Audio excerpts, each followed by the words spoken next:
And our first speaker is going to be Mamdouh Habashi. Mamdouh, yeah. And he's the vice president of the World Forum for Alternatives in Cairo, Egypt. And also, he's the co-founder of the Egyptian Socialist Party.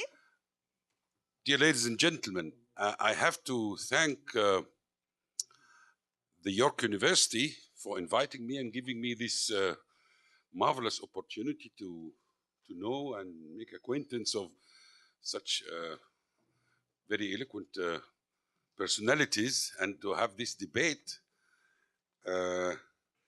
And as a matter of fact, also, I have prepared a small paper of about 4 pages, and I thought it should be my contribution talking about Islamic fundamentalism, analyzing it and so on. But after joining the first session today in the morning, I changed my mind and decided to talk like this. Could be much better.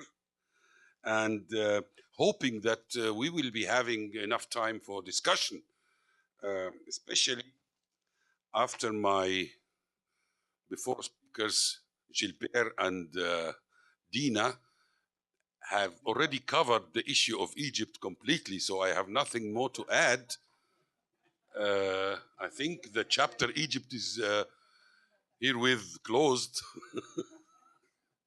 But anyway, I will try to raise some questions in your mind more than giving any answer.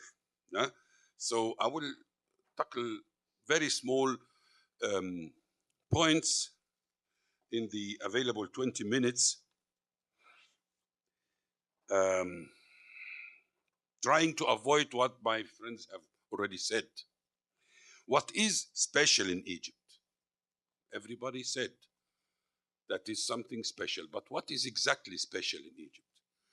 I think it's not only having this deeply institutionalized state, but Egypt has always played a very significant leading role in the area. And this is not since Nasser, which this era is known by almost everybody here, and not even since Muhammad Ali in the beginning of the 19th century, but even I would pretend since Echnaton or so. No? And this is a historical fact. No? And nowadays, Egypt is playing a major role, a keystone role in the geostrategic plans of the United States, which are military character. No? So the interest of the United States in Egypt is not necessarily economic character, but political character. And therefore, they were very keen to keep the regime.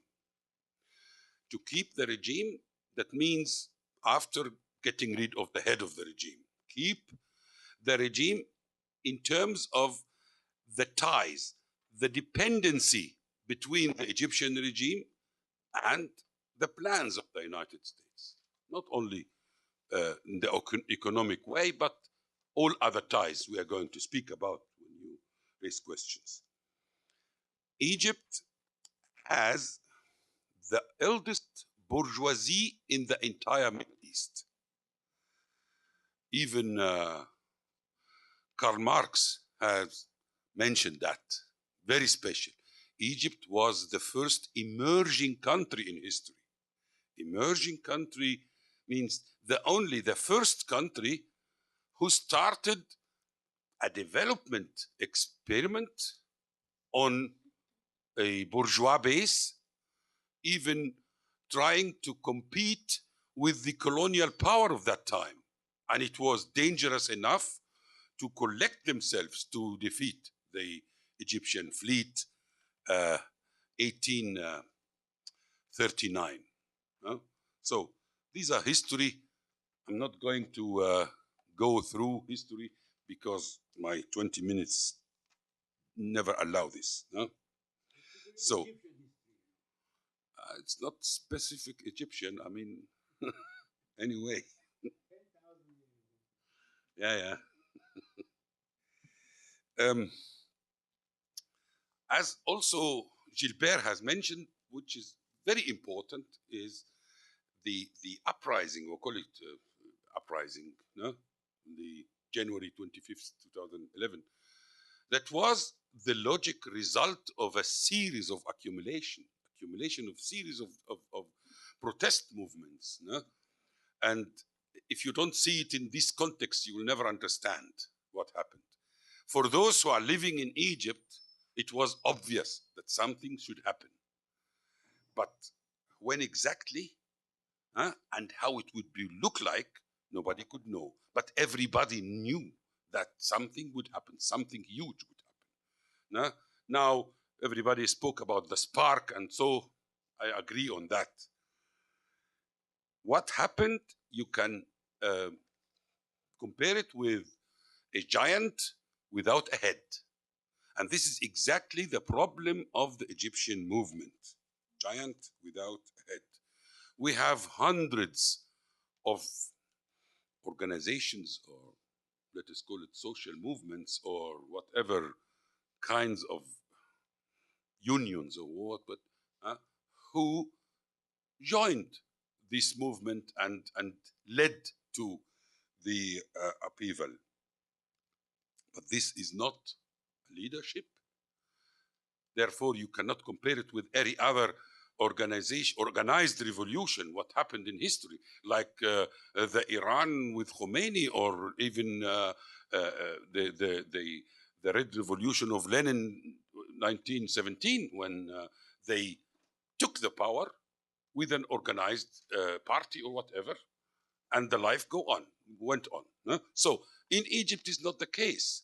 And everybody talked about sacrificing Mubarak to save the entire regime and so on. But let me make a very short analysis of the political landscape in Egypt today, and then we can go into a little bit details as much as the time allows. We have in Egypt, let us say, 4 blocks only. 4 blocks, political blocks. And I call it blocks. That means under this block there are differences and nuances and so on, but block according to its ideological background. So we have the block, we call it the Mubarakists, or like the Egyptian say, fulul. Fulul means the rest of something which is passed away. So those are represented by special organizations, those who are still in power and represent the Mubarak regime, defend the Mubarak regime exist, and the SCAF, which is Supreme Council of Armed Forces, which we call it the Military Council in power.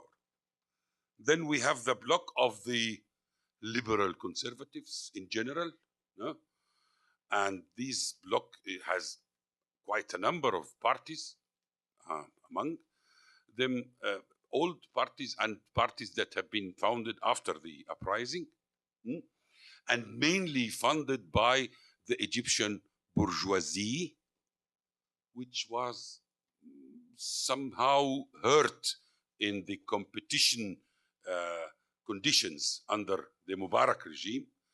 And then we have the Islamists as a very big bloc, led by the Muslim Brother, and the other part of the Islamists. We have a number of parties, 4 parties. They call themselves the Salafists. And then we have a series of groups. We call them now those who founded the terrorist groups in the 80s and 90s and shot people and so on. Now they are founding parties under the title of Islamic groups. So these are the Islamists. Last but not least, the left. And the left is a chapter per se about the different the different views of the left and the situation of the left and so on. We can talk about every single power of that. No? But let us concentrate our talk about the most important.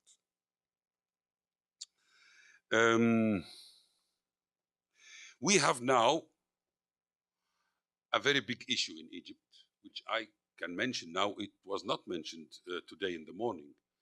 And it would be the coming battle, and it's not of low importance. This is the battle for the new constitution. And why I'm saying battle, although everybody knows that we are going to make a new constitution. We are not fighting to get us a constitution, but we are fighting, we as left, we are fighting to get as much as possible a society debate on the constitution. And that is exactly the battle, because if we consider those 4 blocks forming the political landscape in Egypt, we can find that 4 of them, they are together. 3 forming the counter-revolution, and only 1 block is representing really the demands of this revolution or uprising. So I think this battle for the society debate in Egypt will start immediately after finishing the presidential elections. That means in 2 weeks maximum, and it has already started.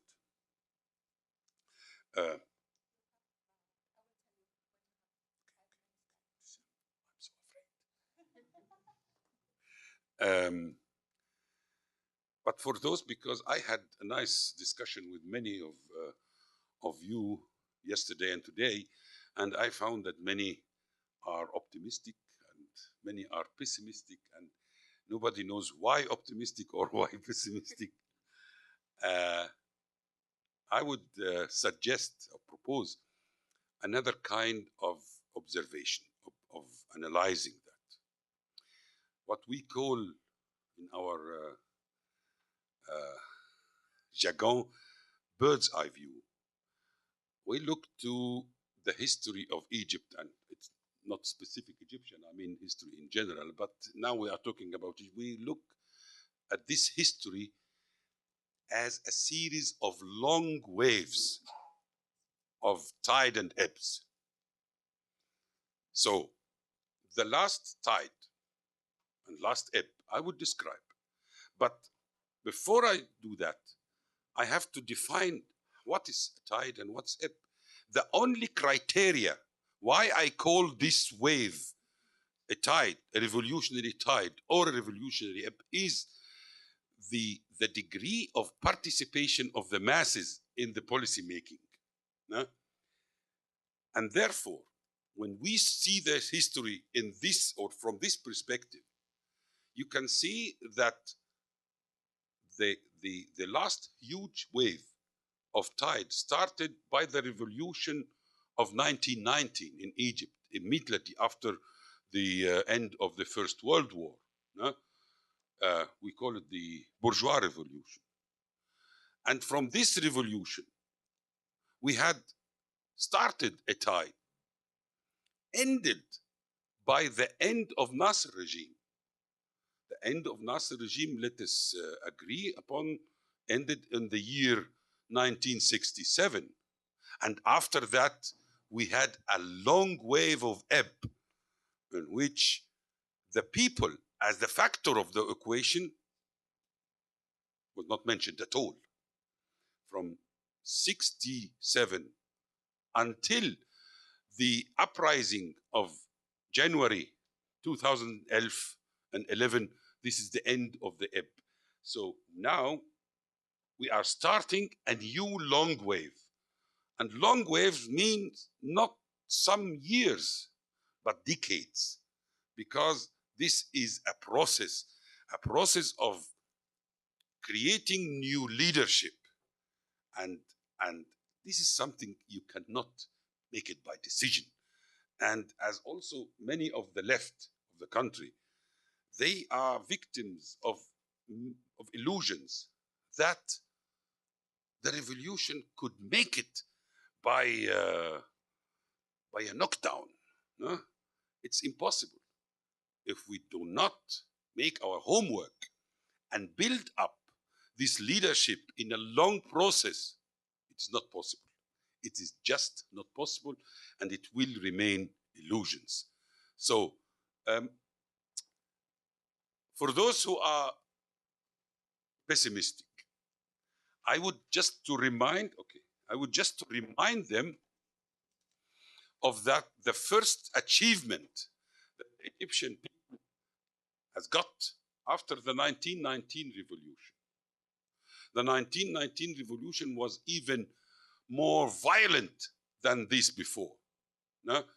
And the enemy was more clear than this one, because we had the British colonial power in the face.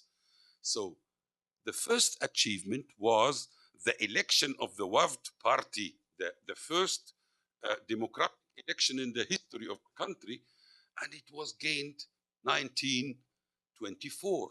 That means 4 years after the real uprising. So now we have almost 1.5 years, and many people are already pessimistic because nothing happened, and everybody expected that the change should be obvious. And so, no, these kind of changes need time, need long time, beside work and energy and efforts and sacrifices. Now, I would like to, in the remaining 3 minutes, talk about the Egyptian army, which is one of the main factors, because talking about the Islamists will be in the discussion enough, but the Egyptian army has not been mentioned yet. So we have a very positive perception of the Egyptian army in the Egyptian people, and this is okay, no? Because they have the image of a patriotic army. No? Their army is that which has been rebuilt by Nasser after the withdrawal of the British 54, and this is an anti-colonial army. So this is a positive image. And therefore, the SCAF, which is a part of this very thin layer of the ruling class, misused this good image of the army, trying to create this image, we are one hand and so on, and the advertising is still full. All the streets are full of this advertising. But anyway, this army had a real change in this last 40 years. 40 years, because I add the era of Sadat with the era of Mubarak together. This one part, one piece. Because the break happened after the Nasser regime with the Sadat so-called revolution of correction, corrected the line of the revolution. 3 main measures have been taken by the United States of America, especially because they want to gain Egypt again from being on the other side of the river. Egypt was an independent state. Disregarding my opinion about the Nasser time, but the policy in Egypt has been made in Cairo at that time. And under Sadat, it was not that. That was clear dependency, and all major decisions have been made first in New York or in Washington and then delivered. So they took the chance, and with the signing of Camp David Agreement, 78, and made in this agreement an agreement with the Egyptian army as the ruling power in the state. And from this agreement, they pay $1.3 billion per year, not to the Egyptian state, but to the army, and especially to the direct disposal of the army leader, which was at that time Sadat, and after that Mubarak, direct disposal. And therefore, we have now the major problem of having a special role of the army leadership above the constitution, above the parliament. And this is one of the main obstacles on the long way for democratization. We have two main obstacles. This is number one. And number two is the story of secularism and secularization of the country. This is number two. But from that date, they have succeeded in making a paradigm change in the army leadership. Not that army who have made battles for the people and for an independent decision, whatever it was, but an army which is in the service of the geostrategic plans of the United States. And we have seen this role, all of us, in the role of the Egyptian army in the invasion of Iraq, for instance. No? And the second measure was to include the army leadership, to integrate this leadership personally, physically, in the ruling class, which became under Sadat already a comprador class. And how they do that? They use this money per year, 1.3 billion, to build up an economic empire belong to the army, directly to the army. And this economic empire, it's not accountable, or this leadership, it's not accountable towards any institution in the country, not the parliament, not any. No? It's direct for them, and they look at it as if it is property, personal property, and they do it like this. Now they are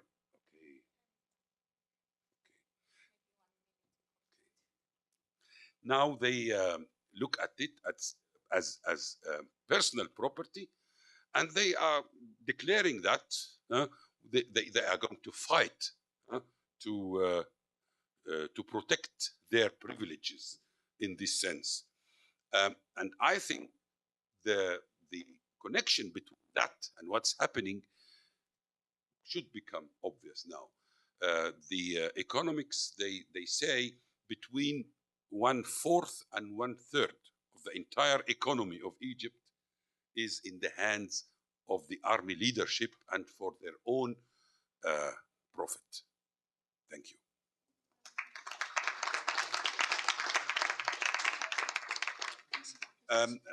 My paper on the Islamic fundamentalism could be sent or distributed, whatever. Thank you.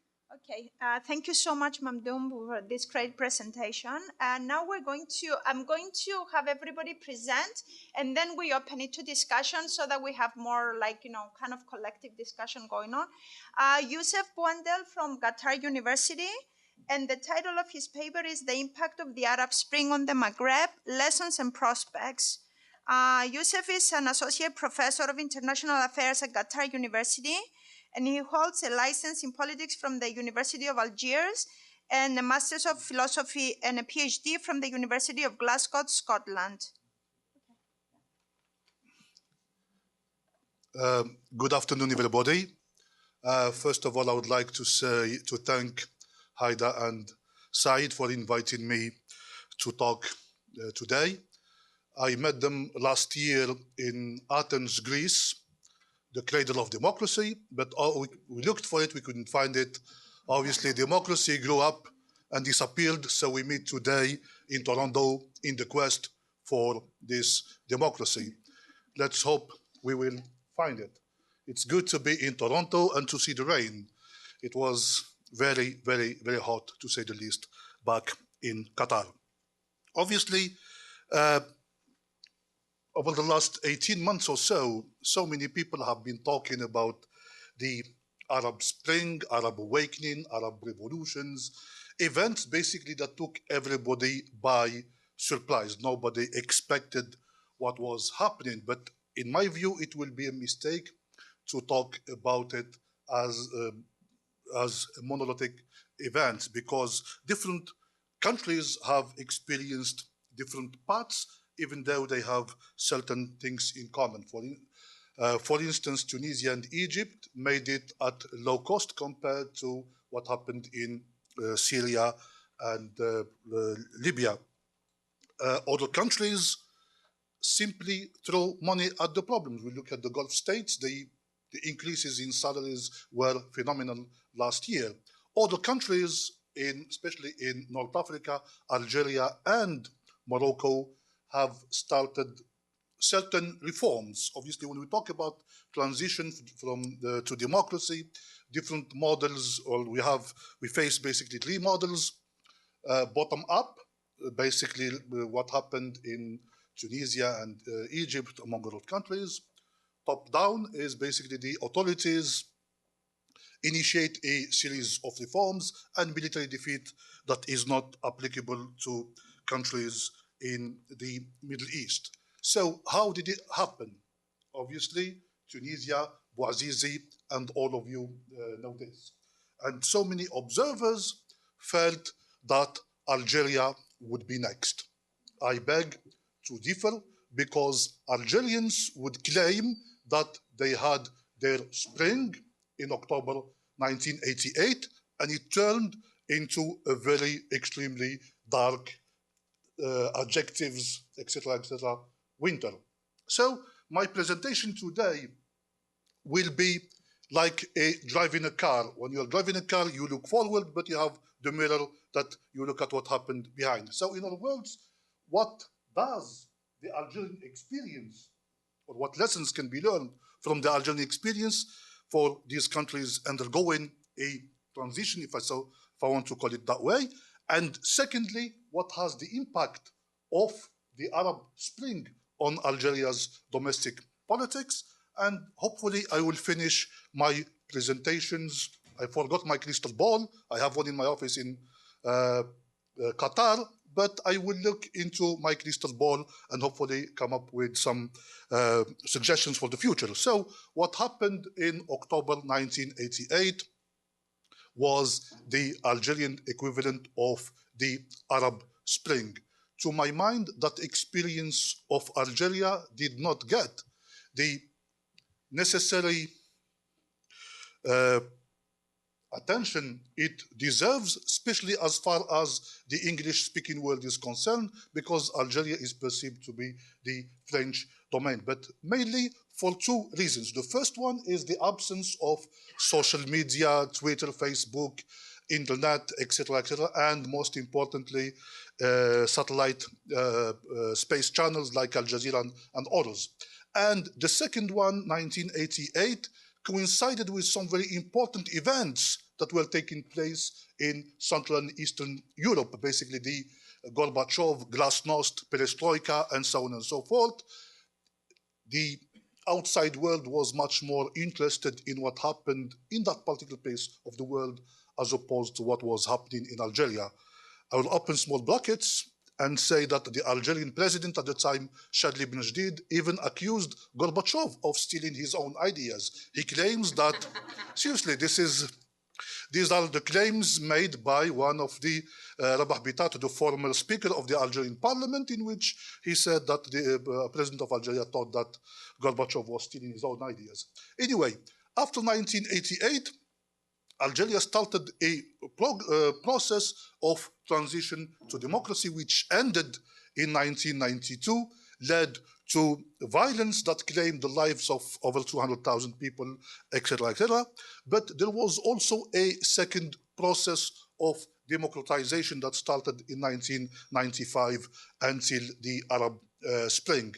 I will briefly talk about these two transitions, and I will point towards some very important issues that perhaps experiences in other Arab countries may learn from. The first one is that there was a constitution, and I agree with Mamdouh when he talked about a battle for a constitution, because very important to have a negotiated pact, because the constitution is the highest law in the land, and obviously laws, regulations do not occur in a vacuum.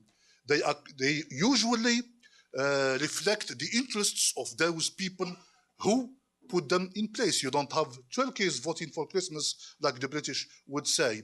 So the Algerian constitution was written from above without any input whatsoever from different parties or from different elements of civil society. With the introduction of a new constitution in February 1989 led the way to multi-partyism. And within that, the laws for the creation of political parties were very, very lax. In a way, 15 people were enough to form a political party, and that's what led to the emergence of what I called in one of my articles, the emergence of minibus parties. In other words, the membership of a political party can fit in a minibus. The second thing is, there is what I call electoral engineering, because at the end of the day, Giovanni Sartori says that electoral systems are the most manipulative instruments of politics. In other words, the choice of an electoral system is very, very important. And if you look at what happened in certain countries in the Middle East over the last year or so, there has been demonstrations against the adoption of a particular system. In Algeria, from 1989 until 1997, there were no less than 3 different political electoral systems. The first one was in 1989, just after the transition to the beginning of the transition after the adoption of the Constitution in February 1989. Local and regional elections were held in June 1990, and against all expectations, the Islamic Party won those elections. With legislative elections looming, the authorities in Algiers decided to change the rules of the games, and they introduced a new electoral system based on the French system, of course, and the aim of this particular electoral system is to ensure that the Islamic Party would be defeated in an open, fair, and honest elections. Against some expectations, the Islamic Party won the first round of the elections in 1991. That led the military to intervene, nullify the elections, ban the Islamic Party, create a state of emergency in March 1992, and the rest is history. Basically, a quasi-civil war in which the army basically came to the forefront of Algeria's politics and brought first General Zerwal, then later Bouteflika. So throughout this period of unconstitutional period, the authorities in Algeria were adopting a twin process. The first one is try to get rid of the Islamists, extremists, and what have you. And the second one was the introducing a second transition. And in those reforms that were introduced in the mid-90s, I would like to concentrate on 3 main ones. The first one, again, a new electoral system, the party list. The party list, proportional representation, and so on and so forth. The system is meant to ensure that no single political party would win a straight majority, as what happened in 1991. The second one is the creation of a second chamber in the parliament, and this is very important. The lower house is elected by universal suffrage. The second house, 2/3 of it is indirectly elected from assemblies at the local and regional level, but, and this is important, 1/3 of the membership in the upper house is directly appointed by the president. And for a bill to become law, it has to achieve 75% of both houses, i.e. the house, in the lower house and in the upper house, 75%. When you have 66% of them elected and 34% of them appointed by the president. In other words, even though Algeria had an elected had a parliament, elected institution, and so on and so forth, but the president is very much represented in the parliament. Nothing that the president doesn't approve of can go through. And the last one is there was a tightening on the laws for the creation of political parties. They should not use Islam or any ethnicity in their programs, and most importantly, they have to represent at least more than half of the country's departments. The country is divided into 48 departments, and political parties need to show that they have representation in at least 25 of them. Elections were held, and the situation became a little bit more stable as the years went back. When I talk about stable, talking about the eradication of violence or the reduction of the level of violence that was seen in the 90s. But the most difficult question is the following. Algeria has had, over the last 10 years or so, more than 40,000 demonstrations against the regime. Hardly a day goes by without us reading in the papers about a particular demonstration in a particular part of the country. But what happened after what happened in Egypt and Tunisia and so on and so forth, everybody felt that Algeria would be next.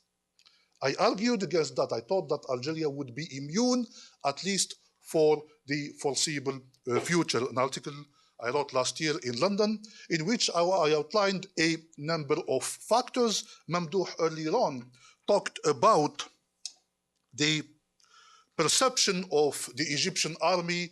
It sided with the people and so on and so forth. Unfortunately, the Algerian military has always been involved in politics until today. Every Algerian president was a military man or had the support of the army. But the army's image has been tarnished for the last 20-something years. In October 1988, when they actually shoot at people, something like 500 people were killed in the space of 3 days. Secondly, in January 1992, when they put an end to the democratic electoral process and so on and so forth. And thirdly, the military in Algeria is allegedly responsible for so many of the massacres that took place over the years. The second one is that, unlike Egypt and Tunisia, where the system has one head, the system in Algeria seems to be like an octopus. Nobody knows where the head of the system is. Whether President Bouteflika comes and goes, it would not change anything in the nature of the system. And thirdly, which is quite important, money. The system has lots of money and to a large extent has been able to buy social peace. But things started to change after the Tunisian revolution. But I don't want to go and discuss what happened in Tunisia. Most of you know about it, but I would like to point to two particular things.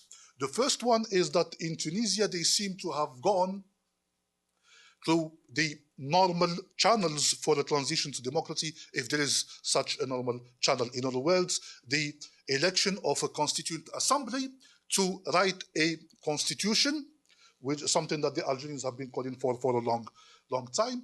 And secondly, like in Spain, there seems to be the Nahda party has been brought in, and it seems to be a less than a radical party. Ghannouchi in Tunisia has been saying that the party will not present a candidate for the presidential elections. There was a coalition in Tunisia with Al-Marzouki, audit and so on and so forth, and they're about to write a constitution which would pave the way of a proper democratic transition. As far as Tunisia is concerned, the jury is out. There is one very big question, is that people want things now, and the Tunisia, especially as far as the economy is concerned, and the Tunisian government is not necessarily able to meet all those expectations. Morocco, again, I go back to the point I mentioned earlier on, the Moroccan monarchy was never in doubt. What people were calling for is reforms, the transition to a constitutional government. Moroccans have this holy trinity, God, king, country. So in other words, and the title of commander of the faithful, Amir al-Mu'mineen, and he claims to be a direct descendant from the Prophet, that gives him some or kind of legitimacy that rulers in North Africa don't have. So there were demonstrations against the regime in February of last year, which led the King of Morocco to address the nation and talk about, I think, if I remember correctly, on the king on March 9th, in a speech, he said that the constitution would be reformed. He set up a commission, academics, leaders of political parties, civil society, and so on and so forth, in order to advise him about certain changes to the constitution. The commission reported on June 17th to enhance the role of the prime minister. The prime minister would be appointed from the party with the majority of seats in the parliament. The role of women and equality of women should be preserved. Recognition of Berber as an official language, and most importantly, perhaps, is the idea that key appointments in the government and other offices should be made in consultation with the Prime Minister as well as the government, and the role of the judiciary to increase independence and transparency. On July 1st, 2011, the referendum was held. The turnout was 73% and 98% in favor. In favor of that, and elections were held, and obviously an Islamist party, the PGD, or the Justice and Democratic Party, won, and Abdelilah Ben Kiran was appointed prime minister. So what happened in Algeria? In Algeria, obviously in January 2011, there were a lot of demonstrations in Algiers against rises in the food prices, food stuff. The Algerian authorities, aware of what was going on, started to make certain concessions, especially if we see that certain political parties, members of civil society, were trying to organize themselves and into a coordination for change in Algeria. So the authorities were watched those developments very carefully. It began with a speech by the president on the 24th of February, in which he lifted the state of emergency that has been in place for about 20 years. On April 15th, he made a speech in which he promised reforms on reforming the Algerian political systems. A commission was set up, and they looked into several aspects of it. I'm not going to discuss them all, but obviously, so many political parties were allowed, were created, legalized. Secondly, a privileged position for women. In other words, something like 1/3 of the women should be, the membership of elected assembly should consist of something in the region of 1/3. Relaxing the laws on the mass media would now some independent, privately owned TV stations came into it, and elections were held. I'm not going to talk about them in details because I believe Karima might be talking about them a little bit later, but elections were held about 3 weeks ago, May 10th. And for the women here, you'll be glad to know that something like 32% of members of the Algerian parliament are women. Obviously, there has been lots of advances, but in Tunisia, as I said, the jury is out. It's very difficult to make a statement of what's going to happen. I am optimistic as far as Tunisia is concerned. As far as Morocco is concerned, in my opinion, it is the most stable country in the Maghreb. And even though some of the opposition were not very happy with the reforms that the king undertook, but it's still its first step in the right direction. The big problem, as far as I can see, is in Algeria, especially given the results of the last elections. What I see is that the reforms that were undertaken by the Algerian authorities are nothing more than cosmetics, or I would say plastic surgery conducted by a butcher. So this is how I described them in one of my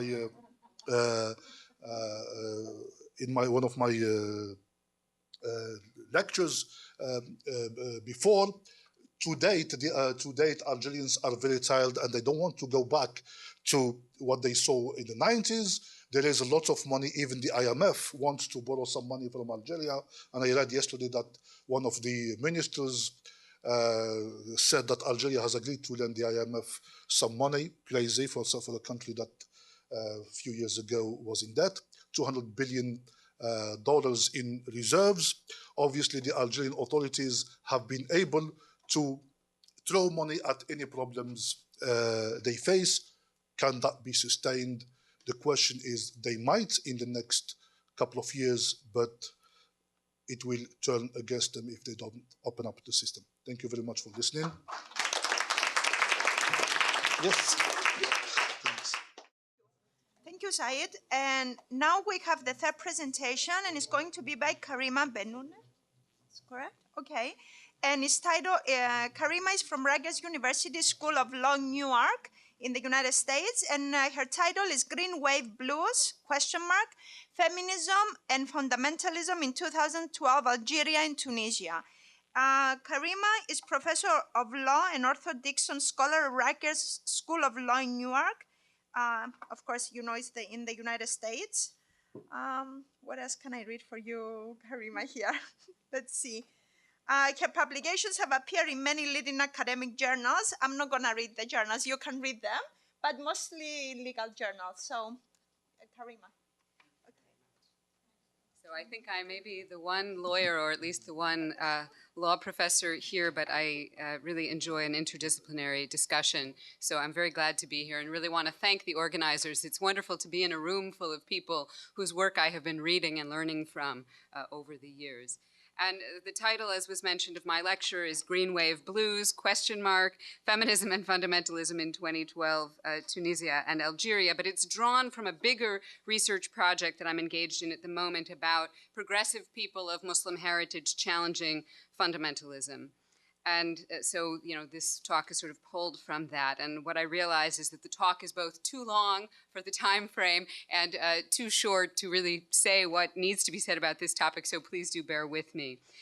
But the tone of my topic is really, or the tone of the talk is really inspired by something that a Tunisian filmmaker named Nadia El-Fani said in an interview last fall. El-Fani had made a documentary called Laïcité Inshallah, which means, in a very North African way, secularism, God willing. And the showing of her film in Tunisia in spring 2011 provoked a fundamentalist assault on the cinema where it was to be shown, and death threats against the filmmaker herself, who had to leave the country. And she said in a September 2011 interview, "For a long time, I have thought that demanding secularism is the best way to achieve greater democracy. I knew that throwing myself into such a project was risky, but at this point in my life, I said, I must be coherent and provoke the debate that I wished for." That's my translation from her more lyrical French. But in the face of the really grave risks, I think, to the rights of women across North Africa in the last period of time, it's really that spirit that Nadia El-Fani was talking about that animates my talk. So let me try to come to the point immediately, something we legal academics don't do very often. It usually takes 60 pages and 300 footnotes. But let me just say, in my view, the single most important human rights struggle in North Africa, and I'm going to be really consciously speaking sub-regionally about North Africa, the single most important human rights struggle now is the one being waged against Muslim fundamentalism in the wake of the thing called the Arab Spring. I know lots of people don't like that name, but it's a shorthand. There are, of course, many other important human rights struggles which are interrelated, which are also critical, like the fight for economic justice, which was referenced this morning, both at the international and domestic levels, the struggles against either counter-revolution by past autocrats or ongoing autocracy. But to me, it is this struggle against Muslim fundamentalism that is sort of the most critical and the most defining at the moment. And I think when I look at this as a lawyer, preserving and enhancing secularism in law and constitutions, and in some places constructing it, will be absolutely critical to the success of this endeavor, and is also, of course, one of its main goals. And I think what's critical for sort of our discussion from all of this is that international engagement with North Africa, especially in the fields of democratization, human rights, and law reform, needs to recognize and support these efforts to defeat fundamentalism, and needs to recognize how important they are, rather than sort of crumbling into the all too common cultural relativisms and other chic excuses for inequality and religious repression that we too often hear when people in the West, in the United States, talk about this place they sort of strangely call the Muslim world. Now, I may be accused of being unrealistic in my stance, but the entire project of the so-called Arab Spring was initially unrealistic, so perhaps maintaining these kinds of expectations is in keeping with the spirit of that time. I think the alternative is bleak.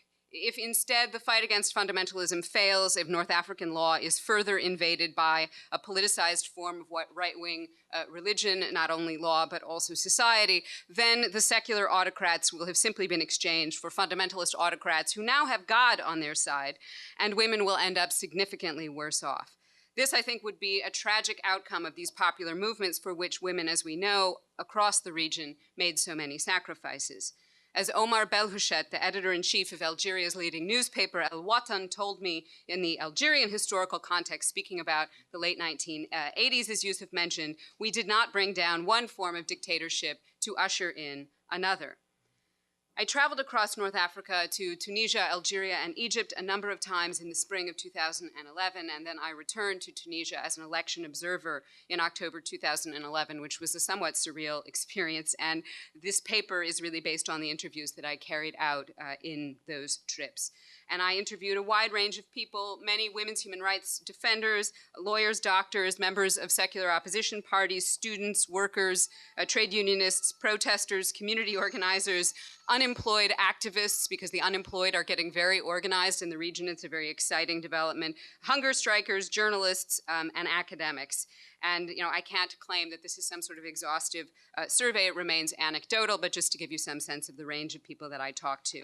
And my aim is really to try, in my field, international law, where this doesn't happen very often, to center the voices of the people from the region that I'm talking about, especially the women's human rights defenders who are very often left out of the mainstream debate about the current quote, transitions. If you go to a meeting about the Arab Spring, you'll find very few women until you get to the specialized side meeting about women in the Arab Spring, and then you find almost no men.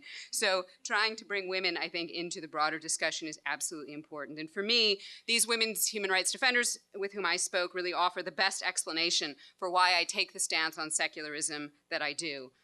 And I think it's really critical now for human rights actors to find thoughtful, constructive ways of supporting them, or at least understanding what it is they're saying, understanding what their concerns are. They often say things that are not heard in the debates here, or they say them in very different ways. And I think, for example, of an interview that I did with Sharifa Bouata, who is a very prominent feminist psychologist and academic, and the president of the new National Observatory on Violence Against Women in Algeria. And I did this interview at a very poignant moment because it was February 11th, 2011. Mubarak had literally just fallen, and we were sitting in Algiers watching the news of this on the television. And she said to me, "Go and tell the West we're not living in the archaic situation that you thought. Your cultural relativism that says we should either live with dictatorship or with Islamism is totally wrong." Despite all that she has seen in Algeria's recent history as a documenter of fundamentalist violence, and she's one of the most important people doing that work, despite all of that, she has not given up on the possibility of social change. But already in that sort of euphoric North African moment, February 11th, 2011, she knows the pitfalls very well. She says, "In Tunisia and Egypt, this is the beginning of something fantastic, but it will be painful. You can't just turn the page." Now, the democracy that Sharifa Bouata describes includes everyone, not just the half of the population that happens to be male. For us, she says, as feminists, women's rights are at the heart of democracy. Do not tell us we will get our rights later. Of course, Algerian women have heard that line before. I ask her how worried she is that the fundamentalists will profit from any political change here. Of course, as Youcef mentions, at that moment, February 11th, everyone thinks Algeria is next. And so I ask her, how worried is she the fundamentalists will take advantage of any change? She says, "Islamism is a reality in our society, but we cannot live in terror. We do not want the devil or the deep blue sea." And it strikes me that what is most at stake now is holding on to the vision that there are other options than the devil or the deep blue sea, and in fact trying to continue to construct those options and make them widely known and available. The idea that one does not have to settle for Scylla or Charybdis.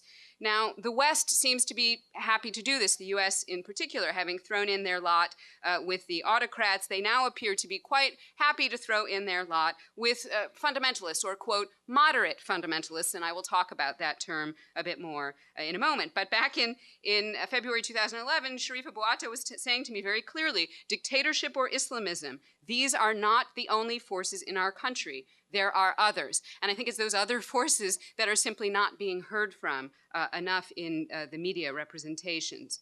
Now, a month later, after I talked to Bouata, I went to Tunisia, March 2011. It's quite a sort of magical moment. Everyone is talking politics everywhere, which is highly unusual for anyone who knew Ben Ali's Tunisia. There's also trash everywhere on the streets because it's not being collected. But as I wrote in my first draft of writing this up, at that moment, the sweet smell of the politics still covers up the stench of the trash. Over time, of course, that may change. In any case, Tunisia had been a country where there was virtually no freedom of expression, the press was tightly controlled by the ruling party, and political opponents were regularly jailed and tortured, leaving no avenues for someone like Mohamed Bouazizi to express his grievances other than drinking petrol, as I was told he did, as well as dousing himself in it and setting himself alight. And I remember this political closure very well from visits to Tunisia in the 1990s when I was a legal advisor for Amnesty International. And I served as a trial observer in Tunis at a political trial in the 1990s, and I used to have to carry every single document that I had with me all the time. I could not leave anything in the hotel because my room was regularly searched by Ben Ali's police, who didn't even attempt to hide their visits. And to speak safely with the lawyer in the case, the prominent human rights advocate Radia Nasrawi, we would go out at night and walk in the Tunis Kasbah so as not to be recorded. But Ben Ali's Tunisia was a paradoxical country. Think about that story I just told you. And I think this fact of paradox cannot be repeated often enough. The country had inherited the most progressive family law in the region, the 1956 Personal Status Code adopted under President Habib Bourguiba. Polygamy had been outlawed and women given the right to divorce. Access to abortion was granted in 1961, before in the United States. all this remained in place. This means, and I think this is absolutely critical, that Tunisians, and especially Tunisian women, have both much to gain and much to lose. And I think that piece in the discussion often gets lost, I know at least in the United States, where it's almost sort of a tabula rasa theory of what's been going on in the Arab world, as if the only way to go really is up. And that's just, unfortunately, not true. So that paradox, I think, is important to remember. And this takes me back to the story about Radia and I walking at night in the Kasbah. There we were, two women with their heads uncovered, walking alone in the Kasbah at night. Didn't bother anybody. Nobody bothered us. We were completely able to do that. And I would see, this was stunning to me as an Algerian, I would see young groups of women walking around the Kasbah alone at night when it was dark. And this was just a very common thing. So you had this kind of social space that was relatively open, but political space that was completely closed. Now, we may be witnessing the reverse dynamic, which is political opening in Tunisia, accompanied by increasing social closure. And I think what's critical for feminists is that neither option constitutes, quote, liberation for women.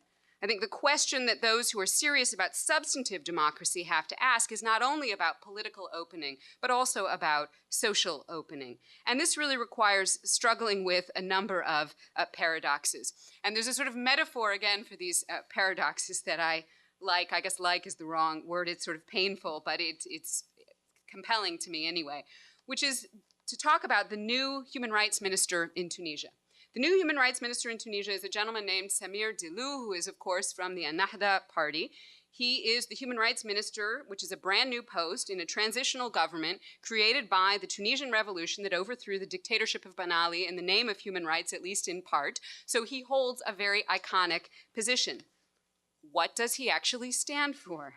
To the horror of the Tunisian women's movement, the Tunisian human rights minister has defended polygamy as a constitutional right and utterly stands by that position, this in a country that has long abolished polygamy. Sexual orientation, he said in February, is not a human right, this is the human rights minister, but is rather a perversion that requires medical treatment. Moreover, he suggested that freedom of expression does not extend to LGBT rights activists in Tunisia. Of course, the deplorable rush to the exits by representatives of the governments of many Muslim-majority countries when Ban Ki-moon made his recent heroic speech about LGBT human rights and the position of the right wing of the Republican Party in the United States shows that Dilou is not alone in this in the region or beyond. But it still is incredibly ironic that his ministry supposedly aims to preserve human rights, and he found it perfectly fine to make this speech, and in fact has repeated that he stands by what he said. And one is left really asking, what kind of meaningful transitional justice process can such a person lead? He's kind of the lead guy on transitional justice in Tunisia. And I was really struck by a response to what he said from a Tunisian gay magazine called Gay Day that wrote an article simply entitled, and this is very brave, they published this article, the journalist signed his name, simply entitled, "I'm a Human Too, Minister of Human Rights." And it seems to me that keeping this sense of universality in the common moment, the universality that I think was a very core part of the early days of 2011, the early days of those revolutions, is absolutely critical now at this point. Now, I went back to Tunisia in October for the elections and did some follow-up interviews which were a bit more pessimistic. And the day after Boushra Belhaj Hamida lost in the Constituent Assembly elections, I had a chance to interview her, and I asked her, what should women's rights advocates do now? She is a leading women's human rights defender, and she gave me this long litany. She said, we will organize, we will become a pressure group, we will be heard about the Constitution, we will not let the Constituent Assembly amuse itself by turning to Islamic law where it concerns women's rights. We will do the maximum so that there will not be a regression, even if we have to do a 5th sit-in in the Kasbah. She insists that she remains optimistic, that she will not give up. She says, in the worst moments, we had Ben Ali, but we kept hope, and we made him dégage. Now we will show that we are here, that we exist, and that they are not the majority and cannot impose their rules on us. And she said something I think is very important to bear in mind. She said, they represent 30 or 35%. 35% cannot impose their rules on us all. A few months after I got back to the US from this trip, the new government was announced, and it was very interesting that Ennahda took the ministries of the Interior, Justice, and Foreign Affairs, among others, but they didn't take the economy ministry. And I found this fascinating. They gave that to a secular party. You know, why create jobs when you can cover heads instead? It's much easier and it solves nothing. This is very much like the rhetoric of the right wing of the Republican Party in the United States in the face of the current economic crisis. So I think some very serious challenges there that really show us that these revolutions have not yet found safe harbors, and it may be quite some time before they do. But the women human rights defenders have not given up, and they have not given up in the face of something that is now being called in North Africa the green wave. Now, for Iranians, I have to say this means exactly the opposite probably for what it means to you. It is the term now being used to describe the rise of fundamentalism across the region, the electoral successes in Egypt, in Tunisia, the move of so many Islamist groups into the government in Libya, and even in Morocco, and the Algerian election results, which are ambiguous. I don't have time to go into an analysis of that, but basically the ruling party won, but part of the way that it did that was sort of by partially Islamizing itself. So Islamism has kind of moved into the ruling party there in a kind of Islamo-conservative guise. So women human rights defenders are facing up to all of this. And even if you take Tunisia, which is the best case scenario, I agree with Youcef about that, there are many worrying developments. So already in January 29th, 2011, the day before Rashid Ghannouchi returned, Tunisian women went out to protest and demonstrate against his, not against the fact that he was returning, but sort of against the agenda he would be bringing back with him for their citizenship. And they were already being harassed in the streets and threatened by fundamentalist activists, something that got very little press coverage. These fundamentalist gangs subsequently attacked brothels.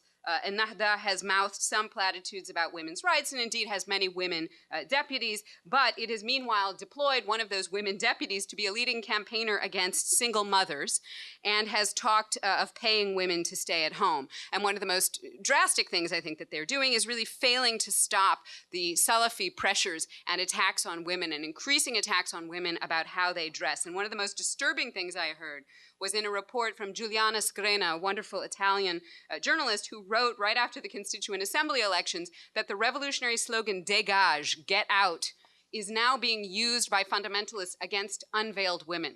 Dégage.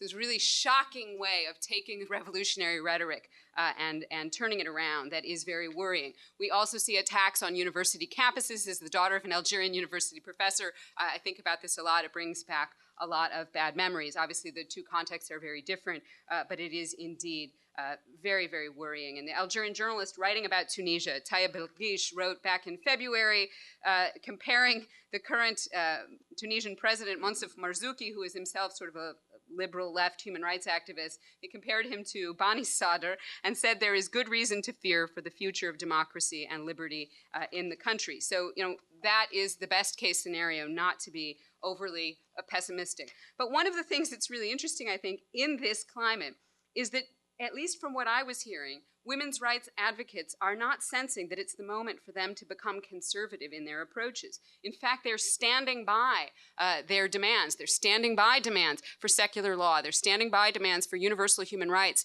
for family law based on equality. Doa Abdelal in Egypt said to me, if we want change, we have to fight for it. We need a high ceiling of demands so that when we compromise, we don't lose. If we introduce a moderate agenda, definitely we will get nothing. And I heard similar sentiments in Tunisia at around the same time.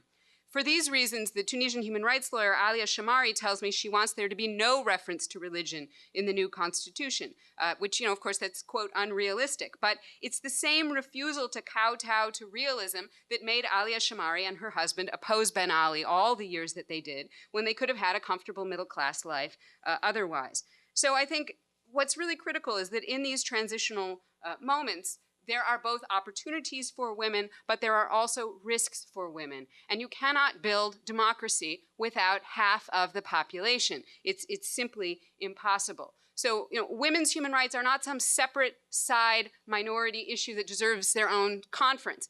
They are absolutely core to the project that we're talking about, this quest for democracy that we're talking about. And I think, you know, the glass is both full and half empty. The women's human rights defenders are very engaged and determined to go forward, but the risks they face are tremendous, and the solidarity that they need is very, very significant. 0 minutes. So I'll just end with one point, which is when I went back and interviewed Alia Shamari after the Constituent Assembly elections, she reminded me, and I knew this about her, she's a very prominent human rights lawyer, that she had defended Ennahda detainees during the time of Ben Ali. And she said she now asks them, will they defend her?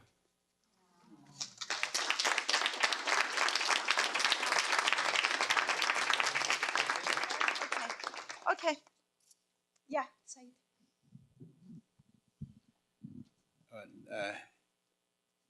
Whenever we get the chance to remind our Arab colleagues and friends that don't forget the experience of Iran, they say that our fundamentalists are not like yours. Our fundamentalists are nicer, they are mild, and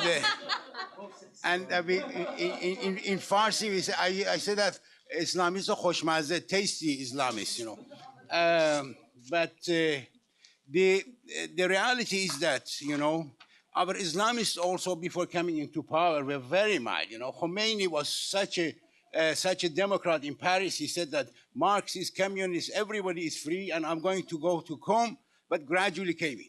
We see this process happening in Tunisia, as brilliantly was discussed in the presentations. In Egypt, Mamdouh, if I'm allowed to talk about Egypt, and yes, the question is that, we learned after the revolution, Iranians learned that at least in the absence of other choices, they choose lesser of the two evils. Now that we see what has happened in Egypt, my question is that of the two evils that are running for presidency, which one you choose or which one you suggest to choose? But I'm going to say which one I choose. If I were an Egyptian, I would vote for, what's the guy? Shafiq, and then go get a bottle of vodka and cry, by doing that. Because, the real danger, I think, although militaries are dangerous, have been dangerous, but I think the danger of Islamists is lasting, It will last like in Iran for 33 years and others. And I hope that at least the advice that we could give from Iranian friends to our Egyptian friends, don't vote for Musri, although Musri ended up being colleague of two of our friends here, Nayere and Kazem, Musri is a graduate of their university, They are sorry, of course, to hear that, but this is how it is. So your answer, which evil do you choose? Mike.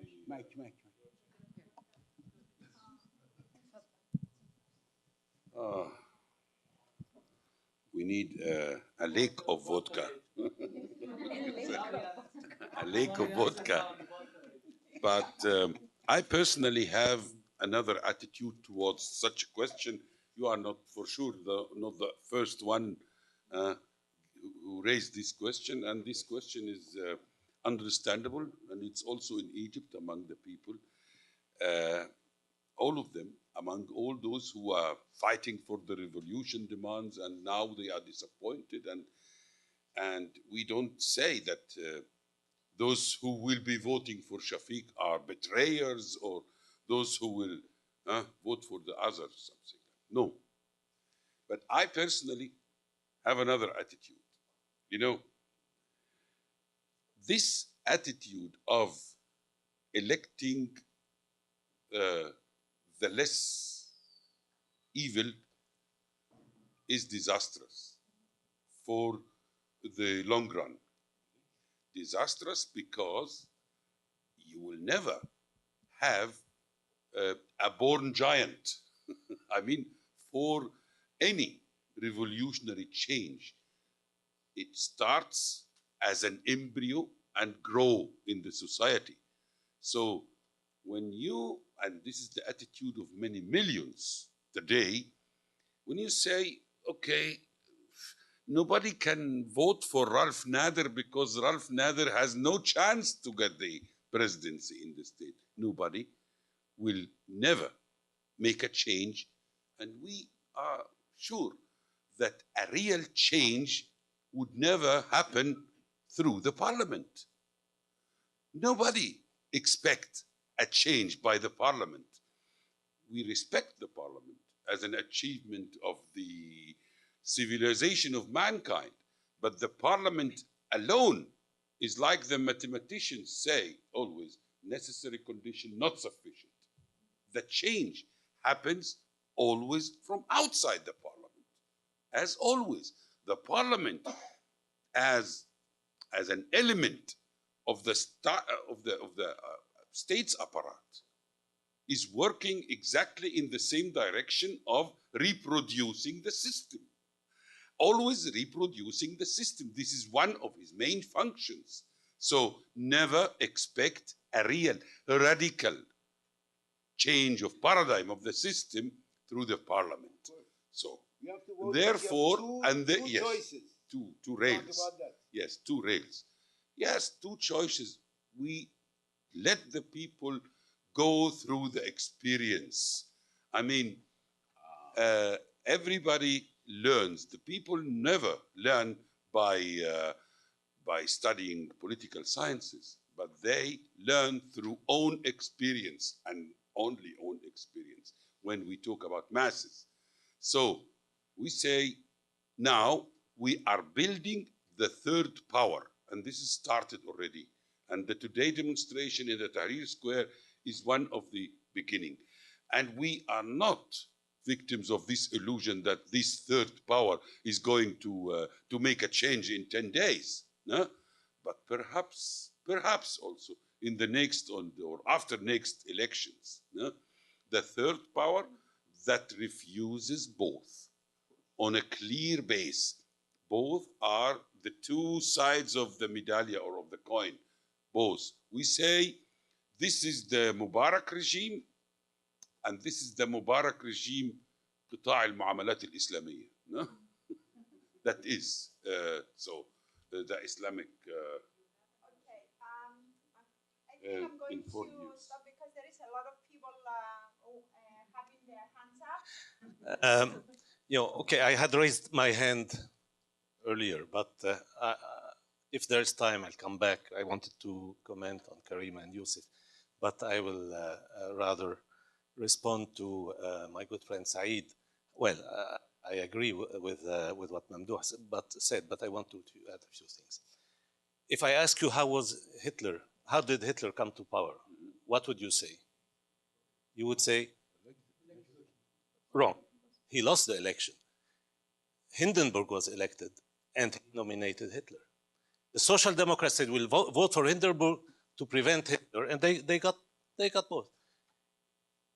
Shafiq is no guarantee against the Muslim Brotherhood. He said himself, I have no problem designating a prime minister from the Muslim Brotherhood.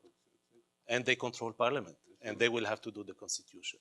And vice versa, for those, because there are plenty, and Mamdouh will tell you, actually more on the Egyptian left who would say, we will vote for Morsi, the Muslim Brotherhood, in order to throw down through the military dictatorship, are also completely wrong, because we know from their whole history how the close collaboration between the military, even after 25th January and the thing. So the key point here is precisely to reject this forced choice and fight for something else. And Hamdeen Sabahi, whom we mentioned this morning, is calling for a boycott of the election. And this is the correct attitude when you are faced with that, because you prepare for the future. And both are evils. And you don't choose. If there is a boycott, you don't choose between the plague and the cholera. We don't have to choose. We refuse to choose between these two evils, and or as Karima would say, between the devil and the deep blue sea. This choice should be rejected, and that's the key point. I would. Thank you. Hi. This question is also for Mamdouh. How do you see the future of the Coptic population playing out in the, with the new president coming up, and considering the fact that there will be a new pope, there will be a new Coptic pope as well. And how is this going to work out for the marginalized Coptic population?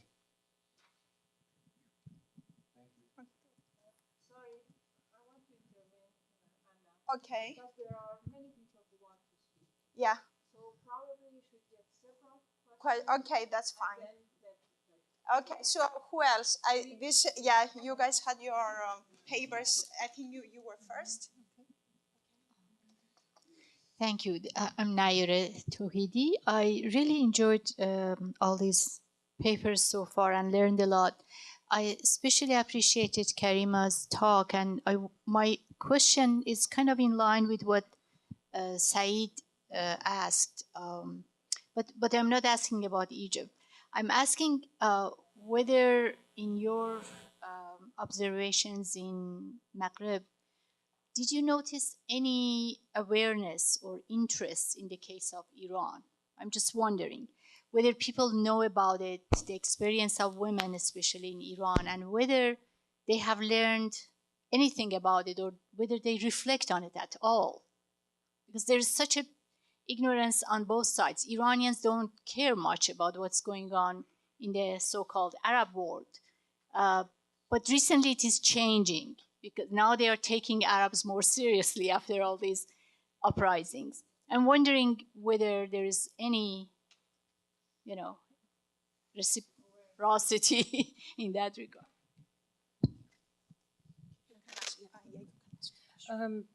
Again, just to sort of a clarification on Karima's presentation and a quick comment. One is that I think that this idea of, in our region and in Middle East and South Asia, I think there's very little expectation from anything called a human rights ministry.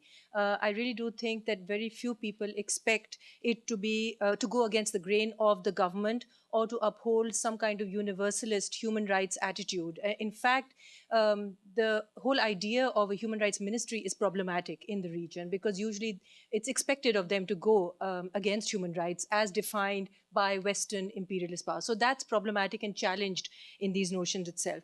The other question that's being debated about the electoral or political power of fundamentalists, I think to a large extent in our region, again, we've, and again in the case of Pakistan, have accepted the legitimacy of political participation of fundamentalists.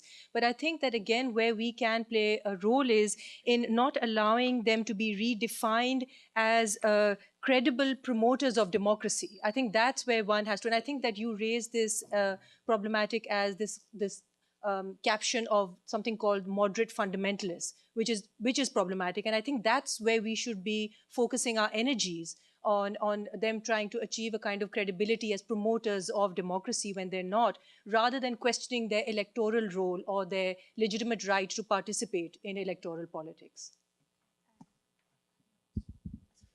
My comment is with regard to Gilbert's comment. I don't see how you can say that one should boycott a free and fair election because you lose. The thing is that either you say that either we win and we accept democracy, or if you win, we don't accept democracy. I think there is a dilemma with secularism or enlightenment or whatever you want to call it, and Muslim fundamentalists who win, who are elected by the people. I think it is a big problem between democracy and secularism as well. Secularism does not necessarily mean democracy, and vice versa. And once in a while, you have to, face the music. I'll take one more question, and then I will ask the presenters to respond. I guess I'll come here and then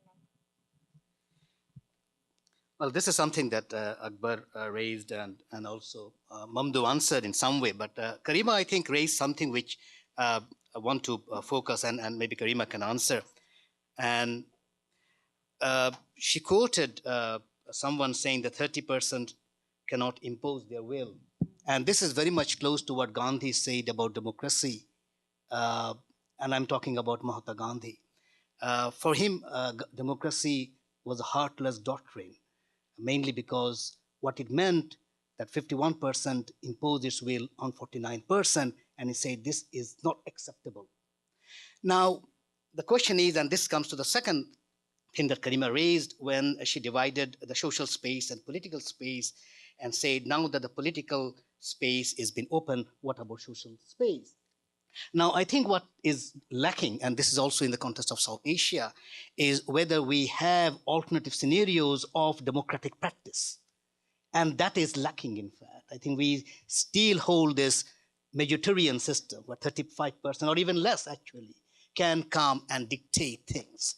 Now, do we have an opening at the political front? My answer would be, do we have an opening at the social front? There also, I think the space of alternative is lacking. Okay, I will ask the respondents to take a few minutes and respond to the questions that were raised, and then I will come for another, round. Okay, my name is Leili Kolafshani. I am from University of Queensland, Australia. My question is to you, Karima, is, what I got from your paper is very much what Iranian government says, that that this is Islamic awakening in the Arab world.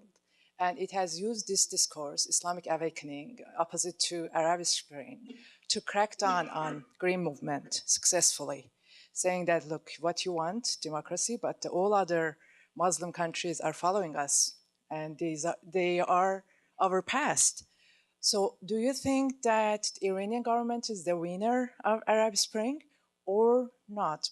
Because it might be different, because Iran experienced a war immediately. 1 year after the revolution, there was an invasion by Iraq on Iran.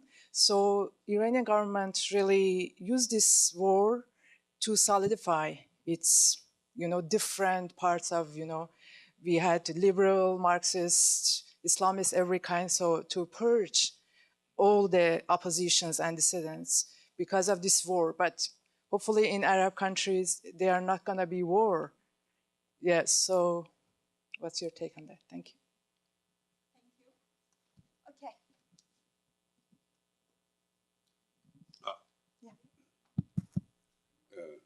Is this working? Yeah. Okay. So I have two questions here to react to. First one is about the Copts, from you.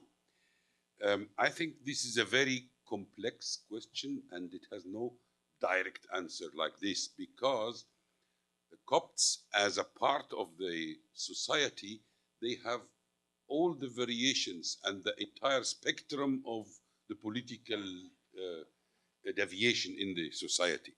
But the most significant factor which has been changed through the uprising is the dominant role of the Coptic Church as a state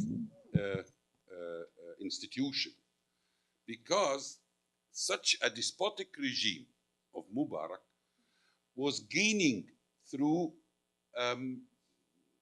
encouraging the sectarianism character of the regime. So this regime was encouraging and supporting the role of the Coptic Church to be the speaker of the Copts in the country. And so the Copts are following their Pope, and the state can negotiate whatever issue with the Pope, and the Pope is the direct representative of the Copts.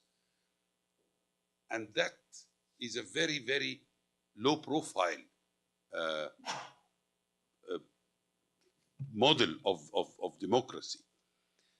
The uprising made this change, that a bigger part of the Christians, mainly the Copts, they started to feel themselves not anymore as Copts, but as citizens, which is a big difference between a Copt who is asking for normal civil rights, or a citizen who is asking and demonstrating as a citizen.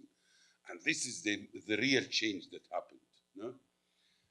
But nevertheless, the image of the Islamic State in Egypt is frightening for many of the Copts, and therefore they now claim that Shafiq has already reached this, this number of votes, especially by the Copts, because we have about 10 million Copts in Egypt, and they have about 4 million votes. And in many places, Shafiq has already really got many of the Copts, although they know he is representing the old regime. So I think if Morsi came into power, you will see another wave of migrants from Egypt to Canada and Australia. These are the most popular, the most popular destinations for the Copts. And this is not the solution for the problem, as you know, but I'm sure the future will show that more of them now are participating as citizens and not as Christians. This is number one. Number two, I think many of the participants here should know something about the history of the Muslim Brotherhood. This is very, very important, because just to say they could be democratic or so is a big fatal mistake. And they are demagogic par excellence. And they used to say in every situation what the receiver or the audience wants to hear. And therefore, I have always written and published this, even in the time in which they pretended to be the leader of the movement in the 2005, 6, and 7, and so on, that they are not even an opposition under the Mubarak regime, but they are part of the regime, and all these conflicts we see on the scene is nothing but wings fights within the one class. And I have written this paper. I think you can make use out of it about analyzing this and how this came. The problem of the Muslim Brothers now, many of you don't know that in the beginning they are not, for sure, very opportunistic. In the beginning of the uprising, in the time in which we have been mobilizing the people through the internet and through our organization and so on, for the 25th of January, and that time the Muslim Brotherhood gave instructions. They are against this, and they are not part of this, and they are supporting the regime in this. So, very clear in their newspapers and in their media and so on. And they turned to change radically 180 degrees this attitude on the fourth day of the movement, as they calculated the situation again and found out, no, this is the horse that are going to make the race. Also, quickly jump over. And they did that. Exactly like the attitude of the United States of America. Because on the day 26th of January, I have heard myself the declaration of Hillary Clinton in the TV. She said very clear, the Mubarak regime is our ally, and we stand behind Mubarak. Mubarak is one of the main factors of stabilizing the region, and we count on everything. 100% pro-Mubarak.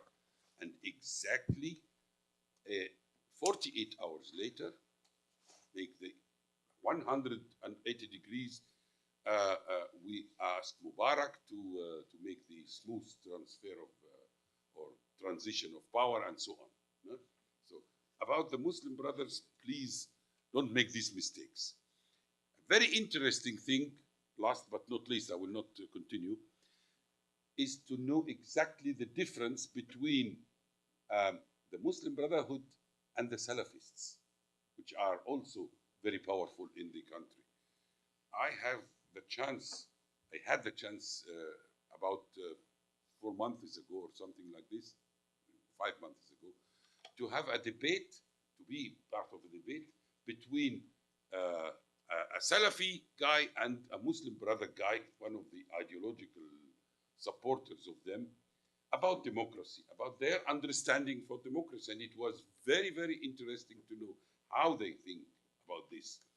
And the Muslim brother guy is, as I told you, par excellence demagogic, trying to say that democracy is shura, and shura is existing in Islam since the beginning, and so we are democratic. And the Salafi guy is correcting, but on a historical better base. He said, no, shura is not democracy. Democracy does have to do with majority and minority, but shura not. And the other guy say, no, but so. And they no, in democracy, the minority has to accept the opinion of the majority. In shura not. And the governor of the state, they had to accept, and in shura not. So, and at the end of the day, he said, and because of that, we don't accept shura, and we don't accept democracy, because democracy is made by man and not by God, and therefore it's not accepted. Huh? So that's it. Who wants to go next? Karima? Or Youcef, do you want to go second? Okay. Yeah. I'll be very, very brief and talk about, the boycott as an option. It's a no-win situation. At the end, we saw in Algeria, for instance, a couple of weeks ago, the call for boycott, and it's, even though it can be attractive, but it's a dead end because nothing changes. I mean, if I were Egyptian, I would probably vote for whichever party. I don't believe in protest vote. It's a protest for a political party. It seems to me that even though people around this table agree on certain things, among all of that, the Islamists cannot be trusted, and the experience of Iran, obviously we're talking about the Arab Spring, unless we take Iran to be an Arab country, then we talk about it. But if we look at the... But you learn it from Iranians. Yeah, to a certain extent. Yeah, to a certain extent, we are. But if you look at because there are certain facts that we cannot overlook. A is that Islamism is a political force in every country in the Middle East. So if we cannot overlook that. Secondly, I think that most people have a romantic idea about Islamism, and I agree with Gilbert this morning when he was saying that when he made a reference to Egypt and Surah Youcef in the Quran to overlook. Same thing in Algeria. The solution is Islam. Yes, the solution is Islam, but how are you going to overcome this? It's very interesting to note what Karima said earlier on when the Ministry of Economy or Finance or whatever, how are you going to deal with it? But people tend to have this romantic idea, basically we are going to create an equal society and so on and so forth. Give them, let's not be afraid of them. What happened in Algeria is in one elections in June 1990, the Islamic Salvation Front, which is the main Islamic party, received something like 4.3 million votes. And 18 months later, after running councils at the local level, or when there was a legislative election, they won 3.2 million votes. Basically, they showed they were incapable of running the affairs of the citizens. And in the founding elections, I think that the Islamists will do well, like what happened in Morocco and in Tunisia, but see them next time around, they will fail miserably. The second thing is about the 30% minority, or this is basically the view, this is what I was talking about, constitutional engineering and electoral systems can be manipulated to produce certain results. We look at the UK, for instance, which is one of the oldest democracies in the world, and since 1945, no government in the UK won the 50% required majority. In 1983, for instance, the Conservative Party won 42-point-something% of the national vote, with 62-point-something% of the seats in the parliament. And in some cases, the Conservative Party won more votes at the national level than the Labour Party, but the Labour Party formed the government. I think this is what happened with George whatever Bush. That's what the W stands for, as far as I'm concerned. Thank you. George Bush and Al Gore in 2000. So we need to rethink what democracy is if we are moving towards a democratic system. Then we accept the results of the ballot. In one certain option to convince people to go to vote is to pay them, perhaps, or in another scenario is if you don't vote, your vote will go towards the government in the sense that you like the government, you're happy with it. You didn't. So we need to have some creative thinking about how to move. Otherwise, we have to accept the rules of the game as they are. Okay, Youcef, thank you. Karima, and then the questions were so rich, I could give another talk, so please forgive me for not doing justice to your questions. I think this is an incredibly difficult problem, and with what I said, the Sharifa Bouata quote about the devil in the deep blue sea, I did not mean to suggest that it was easy or that there is an obvious answer. In Algeria in the 90s, we heard endlessly about what was called the theory of the fertile regression, that if you allow the people to choose and to elect in the Islamists, that they will learn quickly from that mistake and they will move on to something else. And I asked a number of Algerian feminists about this in my research, and they had a one-word answer. Anybody guess what the one-word answer was? Iran. So this answers your question. The fertile regression, okay, what if we get stuck there and we can't get out of it? The consequences can be long-lasting and it may be very, very difficult to move forward. On the other hand, I also recognize that regimes, autocratic regimes, are using this trap, and we have to find a way to break out of it. And so I'm very sympathetic, and I don't think that there is an easy answer. But I want to say, we cannot underestimate the damage that these movements can do. And this is one of the things that pains me very greatly, that what is happening in some of our countries is not known. What happened in Algeria in the 90s is not known outside. And yes, the state did commit some very gross abuses, but the vast majority of the 200,000 people who were killed were slaughtered by the Muslim fundamentalist armed groups that attacked the mainly Muslim population of Algeria in the most unspeakable ways. And I just went and did some research in an area of the country called the Triangle of Death. I thought I understood what had happened in Algeria. I realized I had no idea. I mean, it was like the Khmer Rouge killing fields. You haven't, I interviewed a woman, 6 of her 9 children were dragged out and massacred by one of the local Islamic groups in front of her. So it's not to say that all contexts are like Algeria, but the risks of these totalitarian movements and the things that they can motivate people to do with the kinds of unquestionable arguments that they make are very real. And I think about this today because tomorrow is the 19th anniversary of the death of Tahar Jaoud. And if probably, sadly, almost no one knows who Tahar Jaoud is, but I'm thrilled somebody's nodding their head. Tahar Jaoud was really the first prominent Algerian intellectual to be killed by the fundamentalists in the 90s.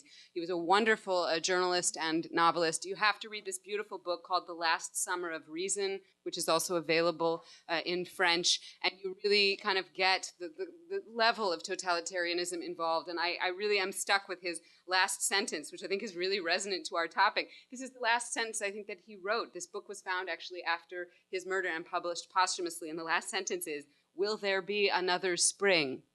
So, I mean, really, we're talking about a very existential set of questions, and yet, again, it can't be a trap to never make any change. So, yes, people are indeed aware of Iran and thinking a lot about it. I heard a lot about this in Egypt in particular, this fear, will we end up like Iranian feminists weeping in the diaspora? And one of the suggestions that was actually made, I think in Egypt, was that what people would like is to have Iranian women's writing translated from Farsi into Arabic, and that this would be incredibly useful so that people can learn. Okay.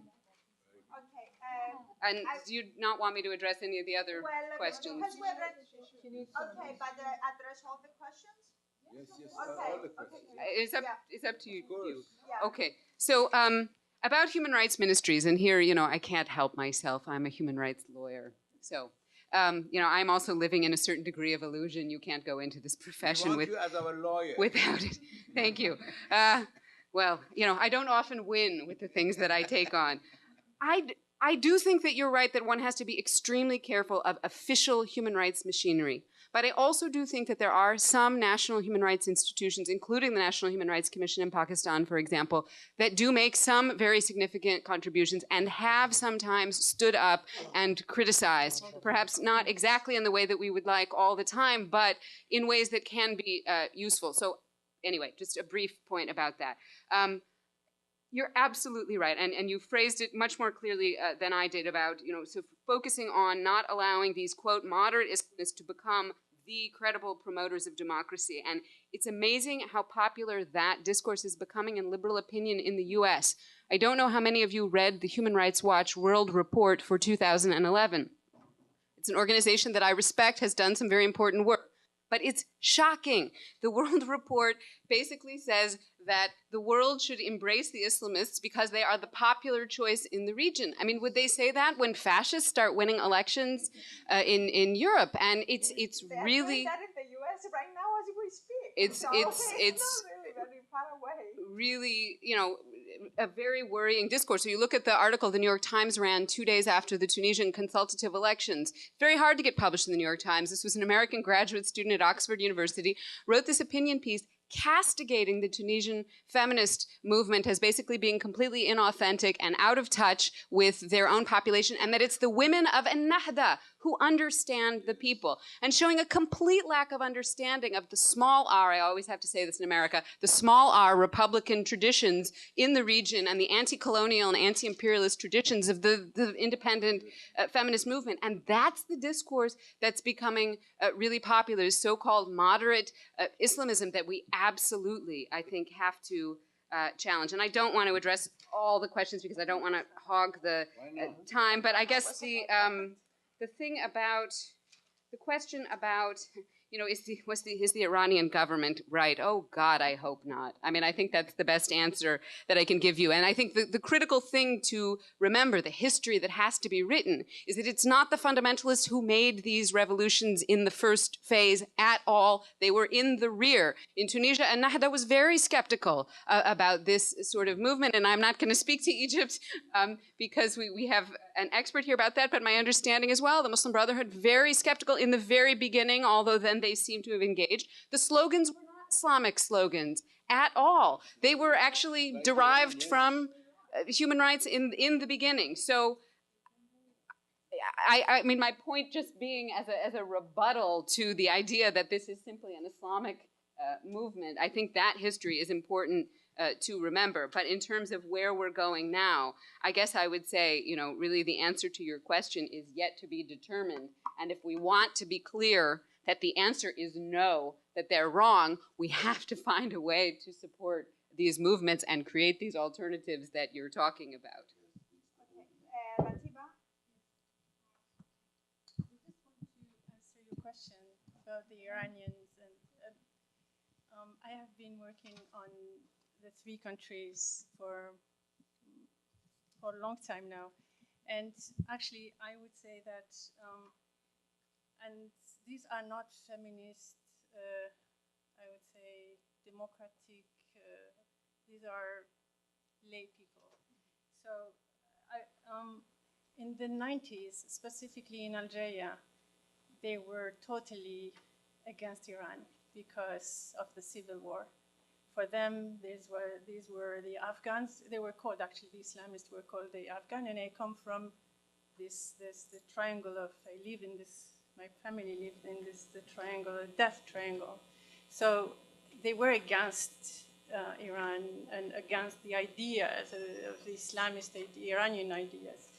But then, if we look at 10 years later, in Morocco, in Tunis, as well as in even Tala, the city in Tunisia, southern, where the revolution more or less started, they actually supported, more or less, they supported the Iranians, and even they had some provisions. For example, which Iranians? They were for the Iran. Progressive forces or the regime? You know? I'm not talking about the progressive. I'm talking about lay people, people like ordinary which people. Iranian they were? They were the regime. The regime. The regime. They were, so of course, they are always regime, for the population. They are always for the people. Algerians, Moroccans, they are always for the. But now they started to support the regime because of the imperialist, whatever practices, U.S. practices.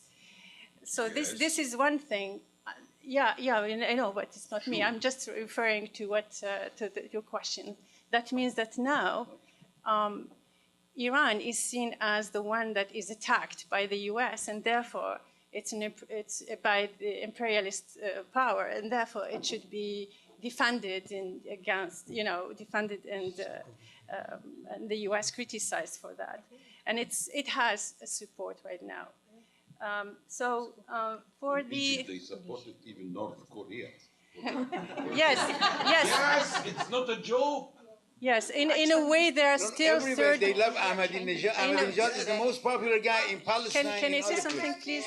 Okay, now just to come back to this. Now we are talking about the global south. Frankly, when we talk about the third world countries, we talk now about we use the word global south, but the population, we still talk about the third world countries, and it's why they support the Korean things. So we have probably to think a little bit about our own conceptualizations and categories that we use. So second, about the fertile regression, when the question was asked, I already thought about Hadi, the sociologist who talked about the fertile regression. I don't know how to answer. I think your question is really important about for whom we would vote. And it's only history that says what will happen if we vote for this one or for the other one. The only thing that we have to remember is that in the Algerian case, more than 200 people died because it was more than 200,000 people that died. So we have to think a little bit when we think about this kind of this fertile regression, whether it's what he was not right when he said that, to let them go and then we will see. So the other thing I would like to very quickly to the gentleman who is in the other side, yeah. So when he referred to the lacking practices, I feel that it's interesting to talk about the state, to talk about parties, but it's also very important for us to discuss about what's happening in the field, I would say, with people who are doing a lot of work and who actually are not lacking democratic practices, and those things should be, put forward, at least to balance between this non-democratic, autocratic regimes and the work that is performed really in the field, I would say. Thank you very much. Okay, it's 5 o'clock exactly. And what do you think about 15 more minutes? I would suggest that you take 5 more questions and another round of discussion. Okay, that sounds good. So I'm going to go this way because you were first for a while, and then I will go here and maybe one more, and then we have the. Say my name? Yes, your name. All right. Hello, my name is Huria. My question is not to a specific person, so I'll be happy if anybody on the panel takes it on. And it echoes a bit about democracy. And my question is, why is there such a push for democracy in that Middle East and North American region? As it might not be what they actually need. When you say democracy, there's such a view that democracy is such a great thing, but we're talking about theoretically democracy. When put in practice, it's not actually beautiful or perfect. If the results of the revolts and movements is about equal rights and unemployment, can't these demands be met in a different way? And there's no guarantee that democracy will make sure that these demands are met and these demands are kept. And if the core issue is self-determination, can't these issues be met in a different way? And shouldn't we be more critical of what terms we use other than democracy? So thank you. I forgot to say that today India decided to go against the United States with regards to Iran. So this is the news today. So, and it has to do with basically oil. So I think it's very significant just to throw it out there. Questions of democracy, okay? Oh. Oh, okay. I had a little bit problem with Karima, but when you are talking about Islamists in a very homogeneous way, not that I mean, I agree that we can't let moderate Islamists now define democracy or you know, or be the voice, but it's not under our control. Islamism is also a spectrum. In at least in the case of Iran, we could benefit and get some help from moderate Islamic forces for change and for reform. I mean, there were practically collaboration and cooperation among, say, someone like Mehdi Bazargan, who represented moderate Islamic. I mean, he was kind of Islamist too. I would say whoever wants an Islamic government is an Islamist. But there are considerable differences among them. So especially in real politics, we cannot not see those differences in terms of our, you know, our negotiation and our struggle. To just put them all as the same is not going to be very helpful. Can you please keep your questions, and then I will ask the respondents to keep your responses very, very fast and very quick. Thank you. I wanted to ask Mamdouh to comment on the struggle you mentioned about for the new constitution. Because, and I wanted to mention this also to Karima when she said romanticizing the notion of the people, because from my understanding in Egypt, the struggle over the new constitution is also trying to predicate this on being inclusive of the different social groups and classes, and also that, you know, that the left and the liberals withdrew from the People's Assembly, and this is also going back to the point of Imtiaz, about the limits just of working through the electoral democracy and going beyond and of going beyond these meetings. And also of what the colleague mentioned, the points about, you know, what in my presentation I tried to say that the demand of restoring things to the people and what have become unaccountable political and economic structures is also throwing into question notions of public, notions of democracy. And maybe the struggle also for the writing of the new constitution and taking it outside of the parliament is also about that. So thank you. Maybe it's about neoliberalism, taking politics outside, you know, and into the streets. Okay.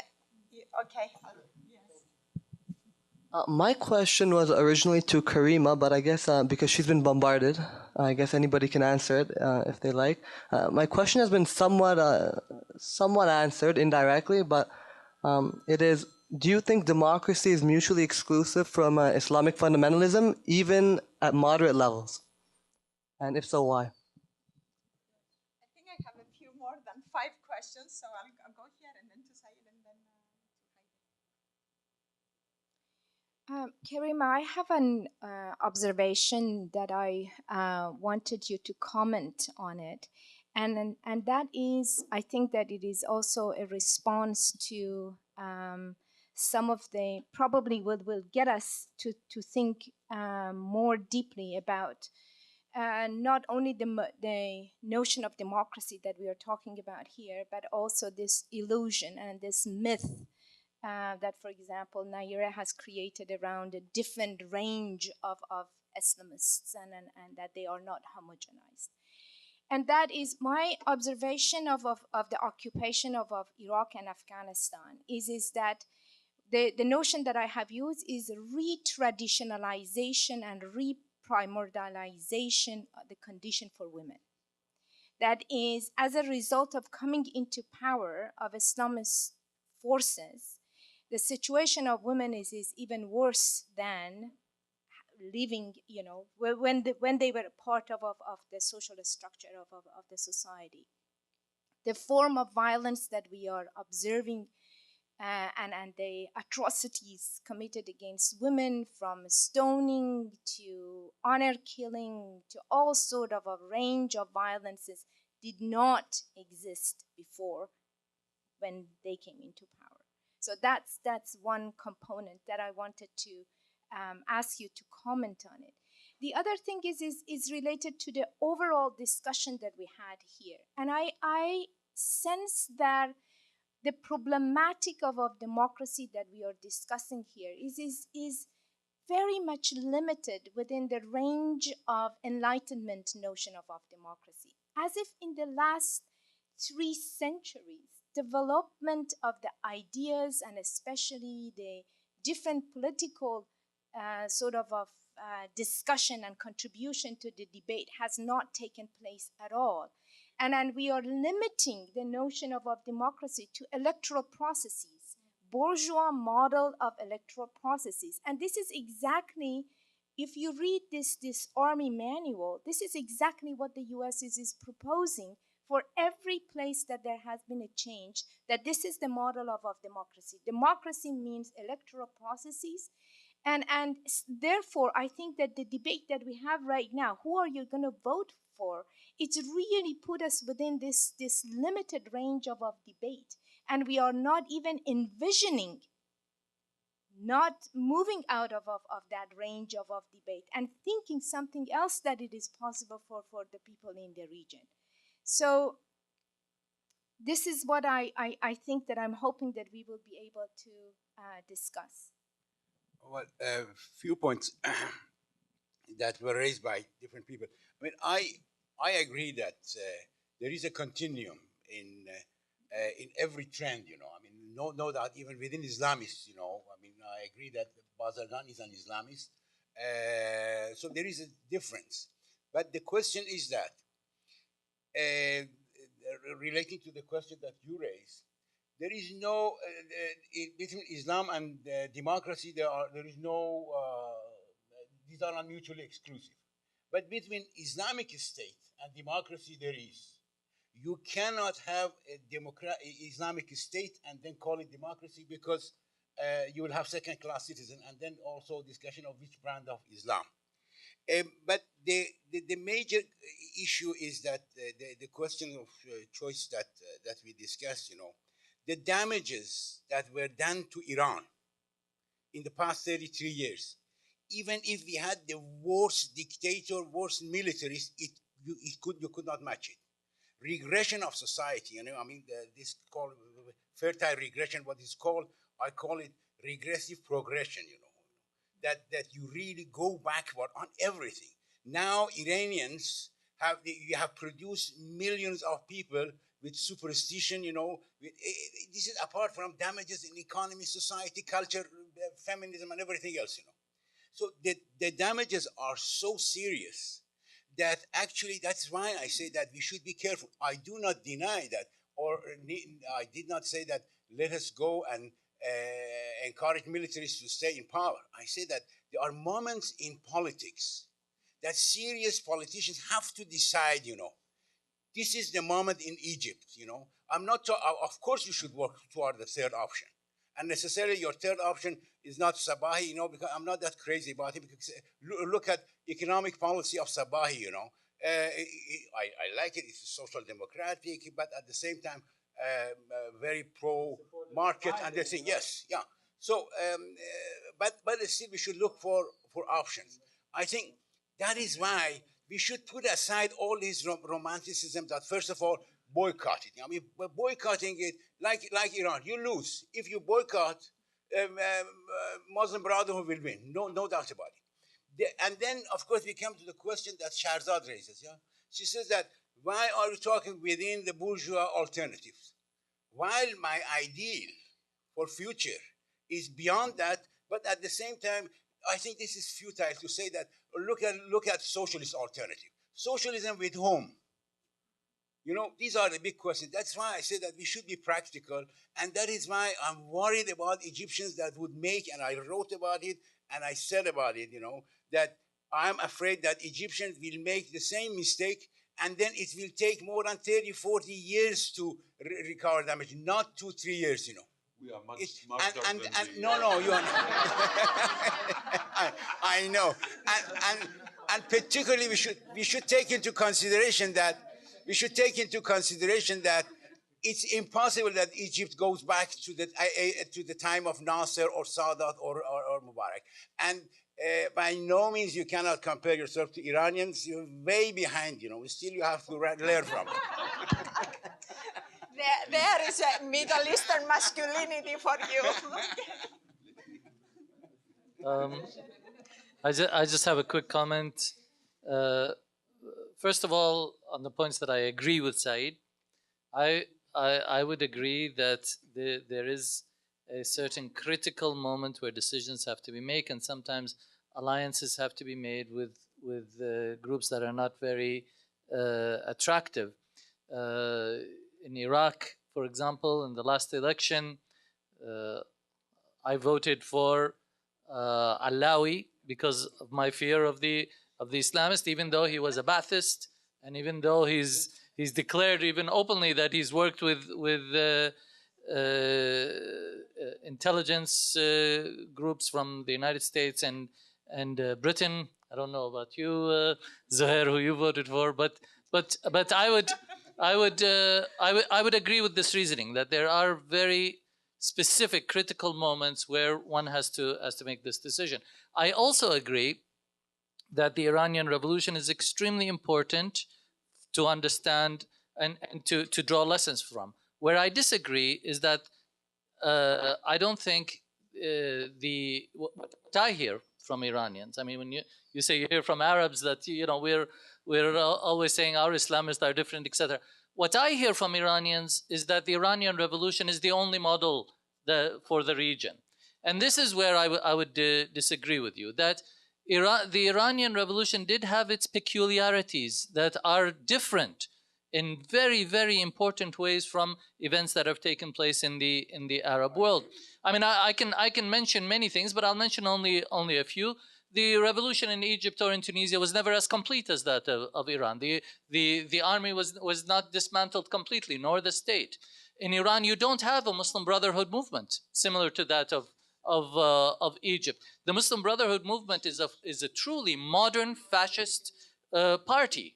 It's not a decentralized movement of the mullahs. There are many other differences, and in this sense, the Iranian Revolution is important, but it's not one that we cannot look beyond. There are other alternatives. There are other scenarios that would unfold. And I agree with the speaker. I'm sorry, I don't know your name. That it is important to consider the fact that there are many that the Islamists are extremely heterogeneous, and that some of the critical moments that we face sometimes would involve dealing with, the more moderate Islamist groups. Thank you. One more question. You have a question too. Okay. Is it okay, just a second, to be democratic, truly democratic, because we still...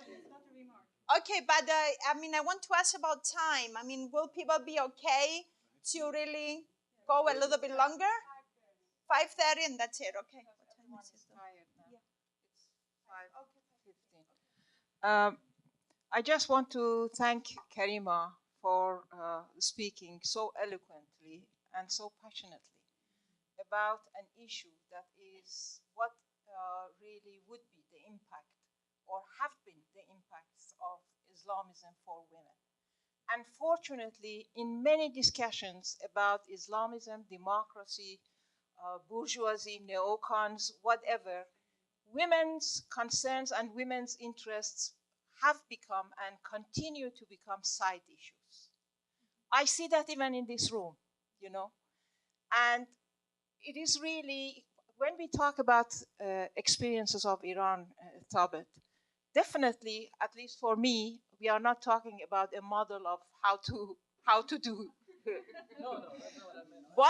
What we are concerned about is that despite many differences, there are remarkable similarities among the Islamists of various versions. I don't really agree. What Naira is talking about is Muslims. Islamism, with all the differences, there is one issue that they all agree on, and that is that women should know their places, and the Sharia law of various versions is the law that provides women with equality.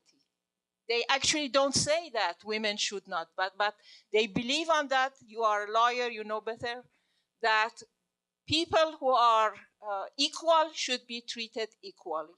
And by that, they mean that religious minorities and women, because they are not, according to the Quran, equal, then it is not, they haven't actually done anything wrong. So when we talk about the experiences of Iran, I was recently in a conference in Istanbul that was specifically on the impact of Arab Springs on situation of women. And there were women from all over the Middle East and several Tunisian women. They were all actually coming from various women's organizations. I want to thank you for raising this issue because it was remarkable, some of the information that they provided us, that even in such a short time, what damages have been done to the rights of Tunisian women. One of them actually said that now in kindergartens, the female children are veiled. And I know that, of course, it is not that important from the viewpoint. Just a second. From the viewpoint of the left, you know, it's not that important because people are poor. People are really living on the streets. Neoliberal economy should be defeated, so on and so forth. Comrades, we are talking about human rights, and that is women's rights. And you forget about that. Before the 1979 revolution, the woman who wrote in Libération against what Foucault at the time was saying that, well, what is happening in Iran prior to 1979 was the spirit of people without a spirit, praising Khomeini. And that woman, what she wrote still holds today. She said that the left lacks humanity because they are supporting something without taking into consideration the consequences for the half of the population. Unfortunately, it continues to this day. Don't forget about that.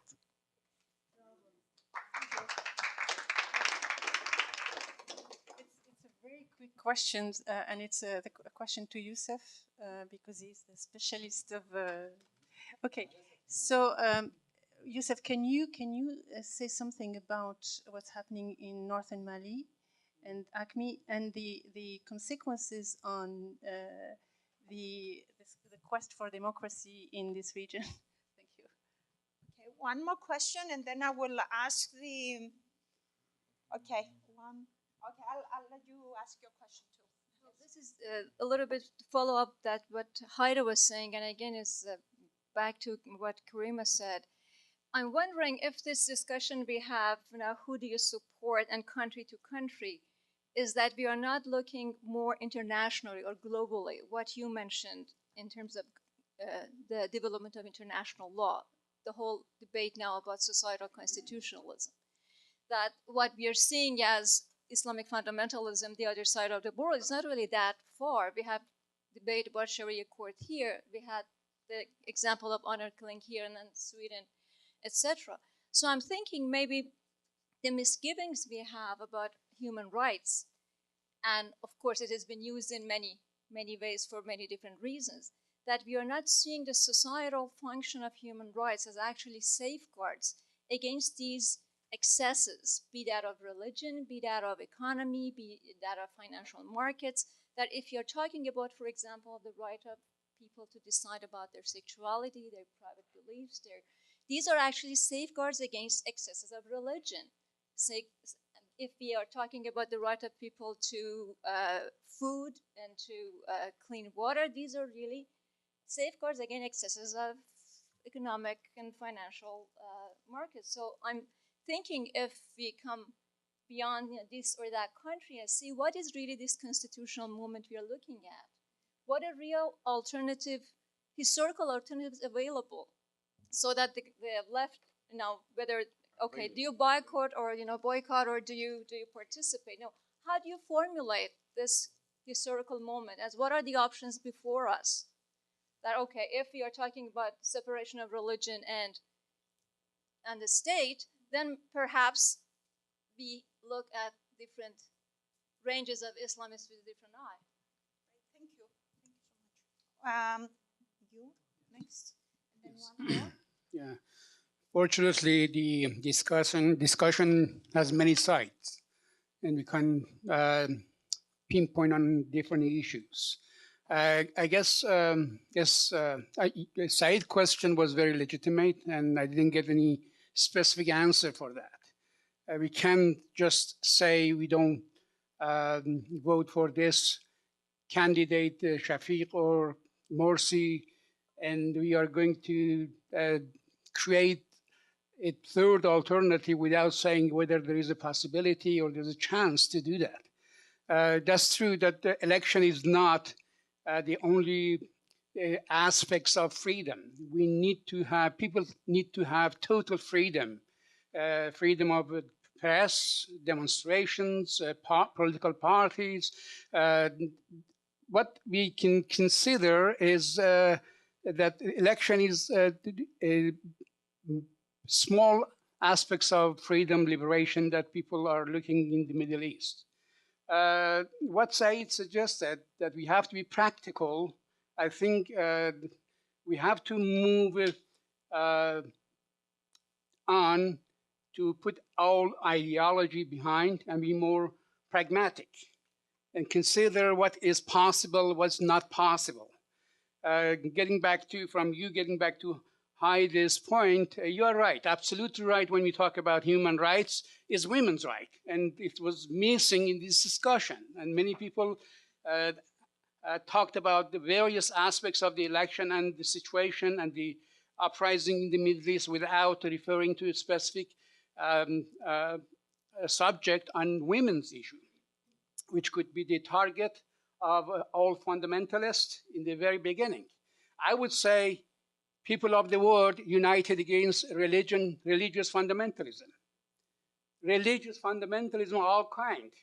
But at the same time, you have to consider the fact there's no one type of religion. There's no one type of Islam. Islam could be represented by various types. Al-Qaeda, Mujahideen, Khomeini, Montazeri, Surush, and many kinds of Islam exist. Which one? When I can tolerate Islam, which is represented by Bazargan, that the left couldn't tolerate him. The left was opposed him because he was for the freedom, and the left was for dictatorship, another type of dictatorship. That kind of religion is accepted. That kind of left was for dictatorship is not accepted. It's still some left thinks the alternative is another type of dictatorship, not total freedom. I think we have to move on and accept the change in the world. The world has changed. People have awakened a lot.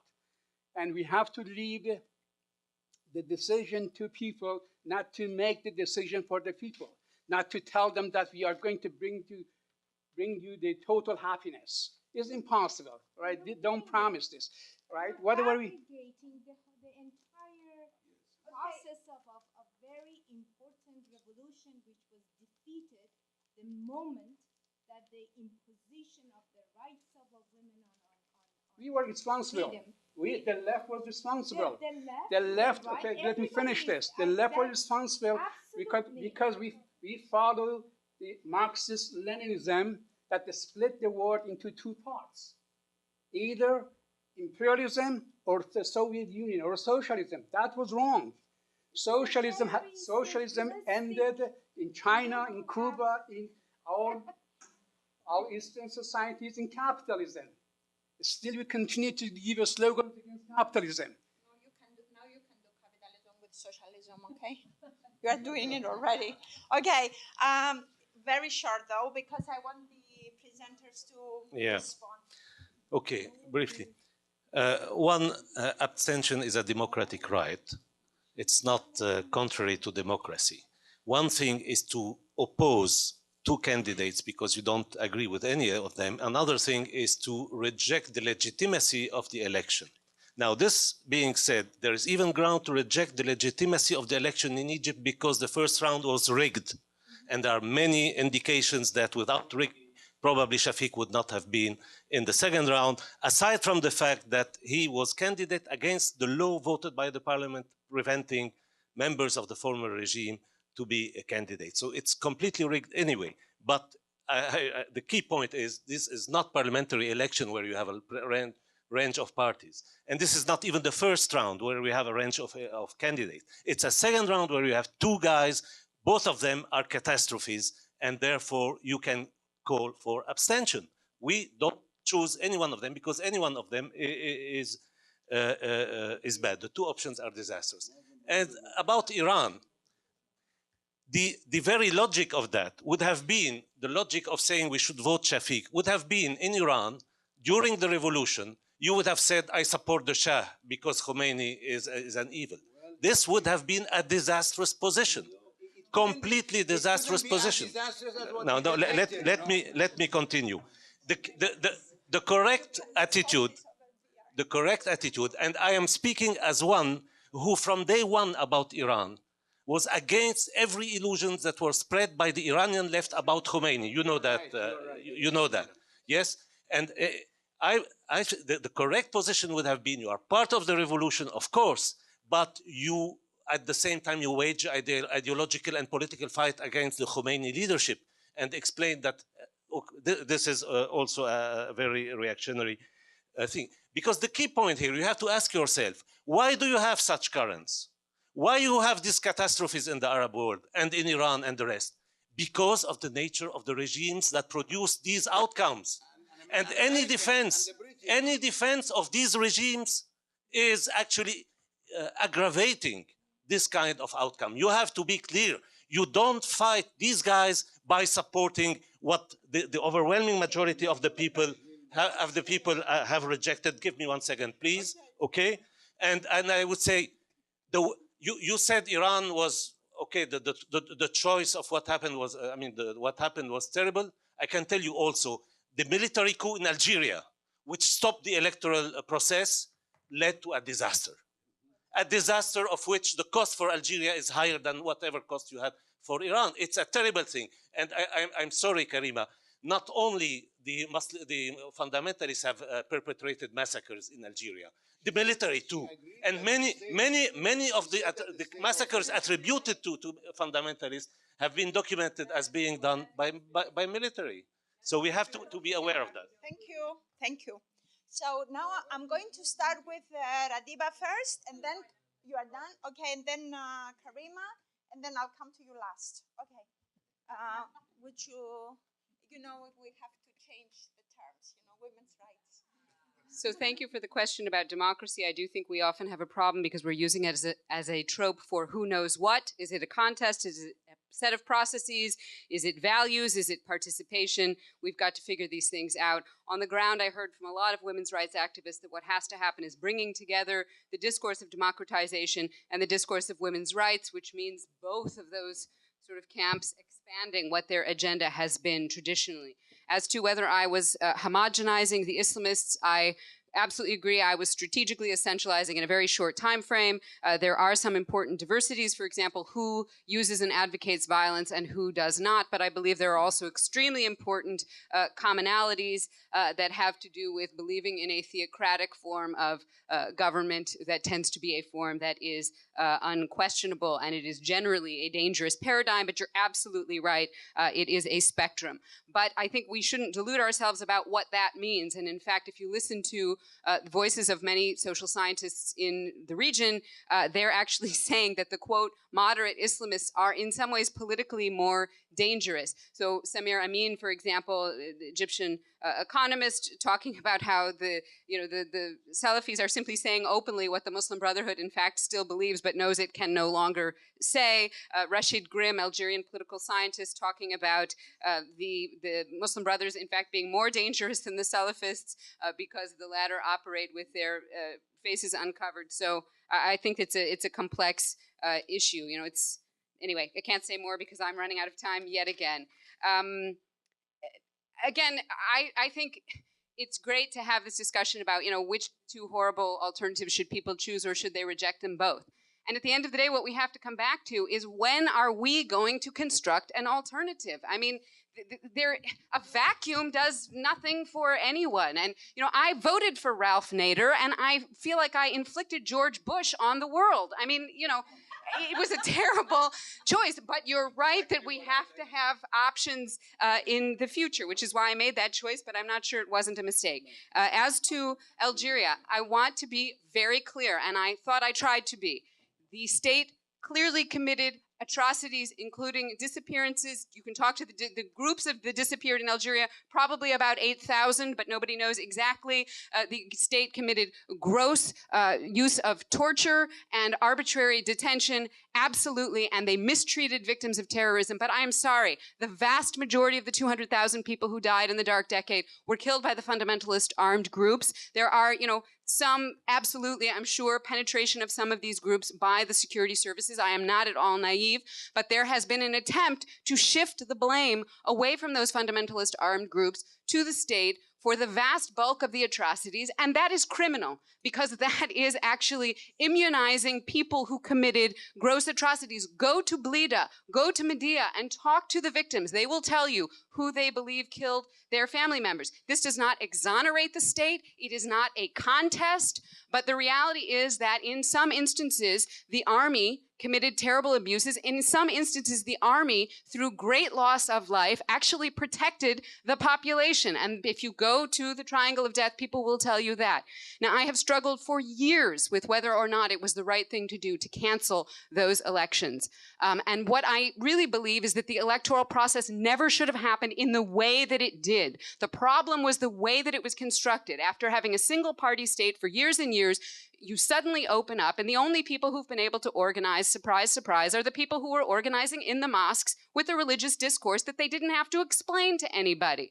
And you throw money at political parties, and you allow a political party that has no constitutional right to exist, because you can't have a party on the basis of religion, to participate, and it turns out to be a huge disaster. And they play Sadat's game, where they think they can use the fundamentalists to keep the left quiet, and the whole thing explodes. Nevertheless, by the time you get to 91, 92, I can tell you the vast majority, I know people don't like the word, but the vast majority of Algerian civil society and progressives and feminists were in the street demanding that the army intervene and stop the electoral process, because they believed they would die if the fundamentalists came to power. And go back and look at the rhetoric of the Islamic Salvation Front. The number 2 in the Islamic Salvation Front was saying very openly that democracy is a sin. This is a process by which we will come to power, and then we will not practice democracy. And basically, you can go and look at his speeches, we should kill these unbelievers, which is what their armed groups went on to do. I cannot tell you it was absolutely the right thing. I cannot assure you it would not have, it couldn't have been better had it gone the other way. But I think people make this question way too easy, and I do think that there is an argument that suggests that at the very least, despite all the loss of life, for all of its problems, the republic was preserved, which has not happened in some other places. So I think we really have to sort of complexify these things. And I apologize, I've been very long-winded, but it's a very, very complex question. It is misrepresented and oversimplified. I'm not saying that's what you're doing, but it is misrepresented and oversimplified in the Western press all the time, which simply says the elections were canceled and then there was a problem. The fundamentalists were actually killing people before the elections were canceled. But you know what? They were targeting women and nobody cared. I don't know how you lose in the court,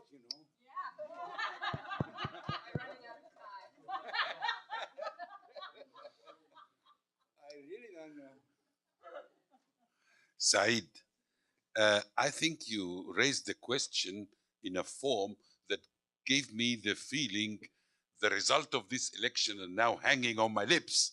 And exactly when I decide for Shafiq will win, or when I decide for the Muslim brother guy, he will win, Morsi. No, it's just our analysis. We are not that influential that we can really affect the result. And therefore, we are building our third block. But anyway, there is, I support completely what Gilbert has said about this question. But I would add a very simple question. Both of these political powers, the Mubarak regime represented by Shafiq and the Muslim brothers, they have succeeded in the media or by the media to reduce the entire movement in Egypt after January 25th to be an anti-corruption movement. Everything is just about corruption, because they have declared many times that they are going to follow exactly the economic policies of Mubarak by name. And these are declared in many places, not only once or twice, no, by the leaders from both sides. Because that's their interpretation or justification. This economic policy was just perfect. No? The only mistake was the corruption. And under our governance, there will no be corruption, will be no corruption at all, and therefore it will function perfectly. This means, in our vision, that they will not be capable to solve any of the burning problems in the society, anyone. No? And the society now is ready to go again into the Tahrir Square. This is a very important factor. They are expecting now solutions. The people on the street now, they are not talking about what kind of democracy we are going to get. This is not the issue. But they are waiting for cash on the hand. When they get this, and when these governments of Shafiq fail, the Muslim brothers will succeed in creating the image again as if they were the leaders of the revolution, because they will be in the oppositions again. And this is very dangerous for the next 4 years of the election. This is number one. Number two, I'm not going to start an academic debate about democracy, but I felt here through the discussion that there is really a necessity of that, about understanding democracy. What democracy we are talking about? Is it about the mandatory democracy, this parliamentary democracy? Is it the democracy we are talking about? Or there is another dimension of democracy? What is what we call participatory democracy? And what's the relation between both? Could be both together or one of them. These kind of questions, I think they are still necessary. I just want to make a remark. In my property as convener in the South-South Solidarity People's Network, we are now printing or publishing a very interesting book in English about democracy. It will be published next month in India, tackling exactly these questions in their connection with practical policy making on the street. About the question about, first about the women. I accept your accusation that we have forgotten this. My notice was just to say that this problem exists in Egypt years ago. It's not new for us, but we have recognized that as a major problem. This is not, and we have put it also in our daily fight. But it's not the problem. The problem is to see how comes. Because we are fighting here not against a visible physical enemy. We are fighting against a virus, a software virus. Because this veil in the society, and now we have got the niqab. I don't know how we call it in English. No? English do not have a word like that. Okay, so now this is new. In this case, you cannot put it as a demand because those who carry this, they are representing this. They are behind this in their beliefs. So the problem.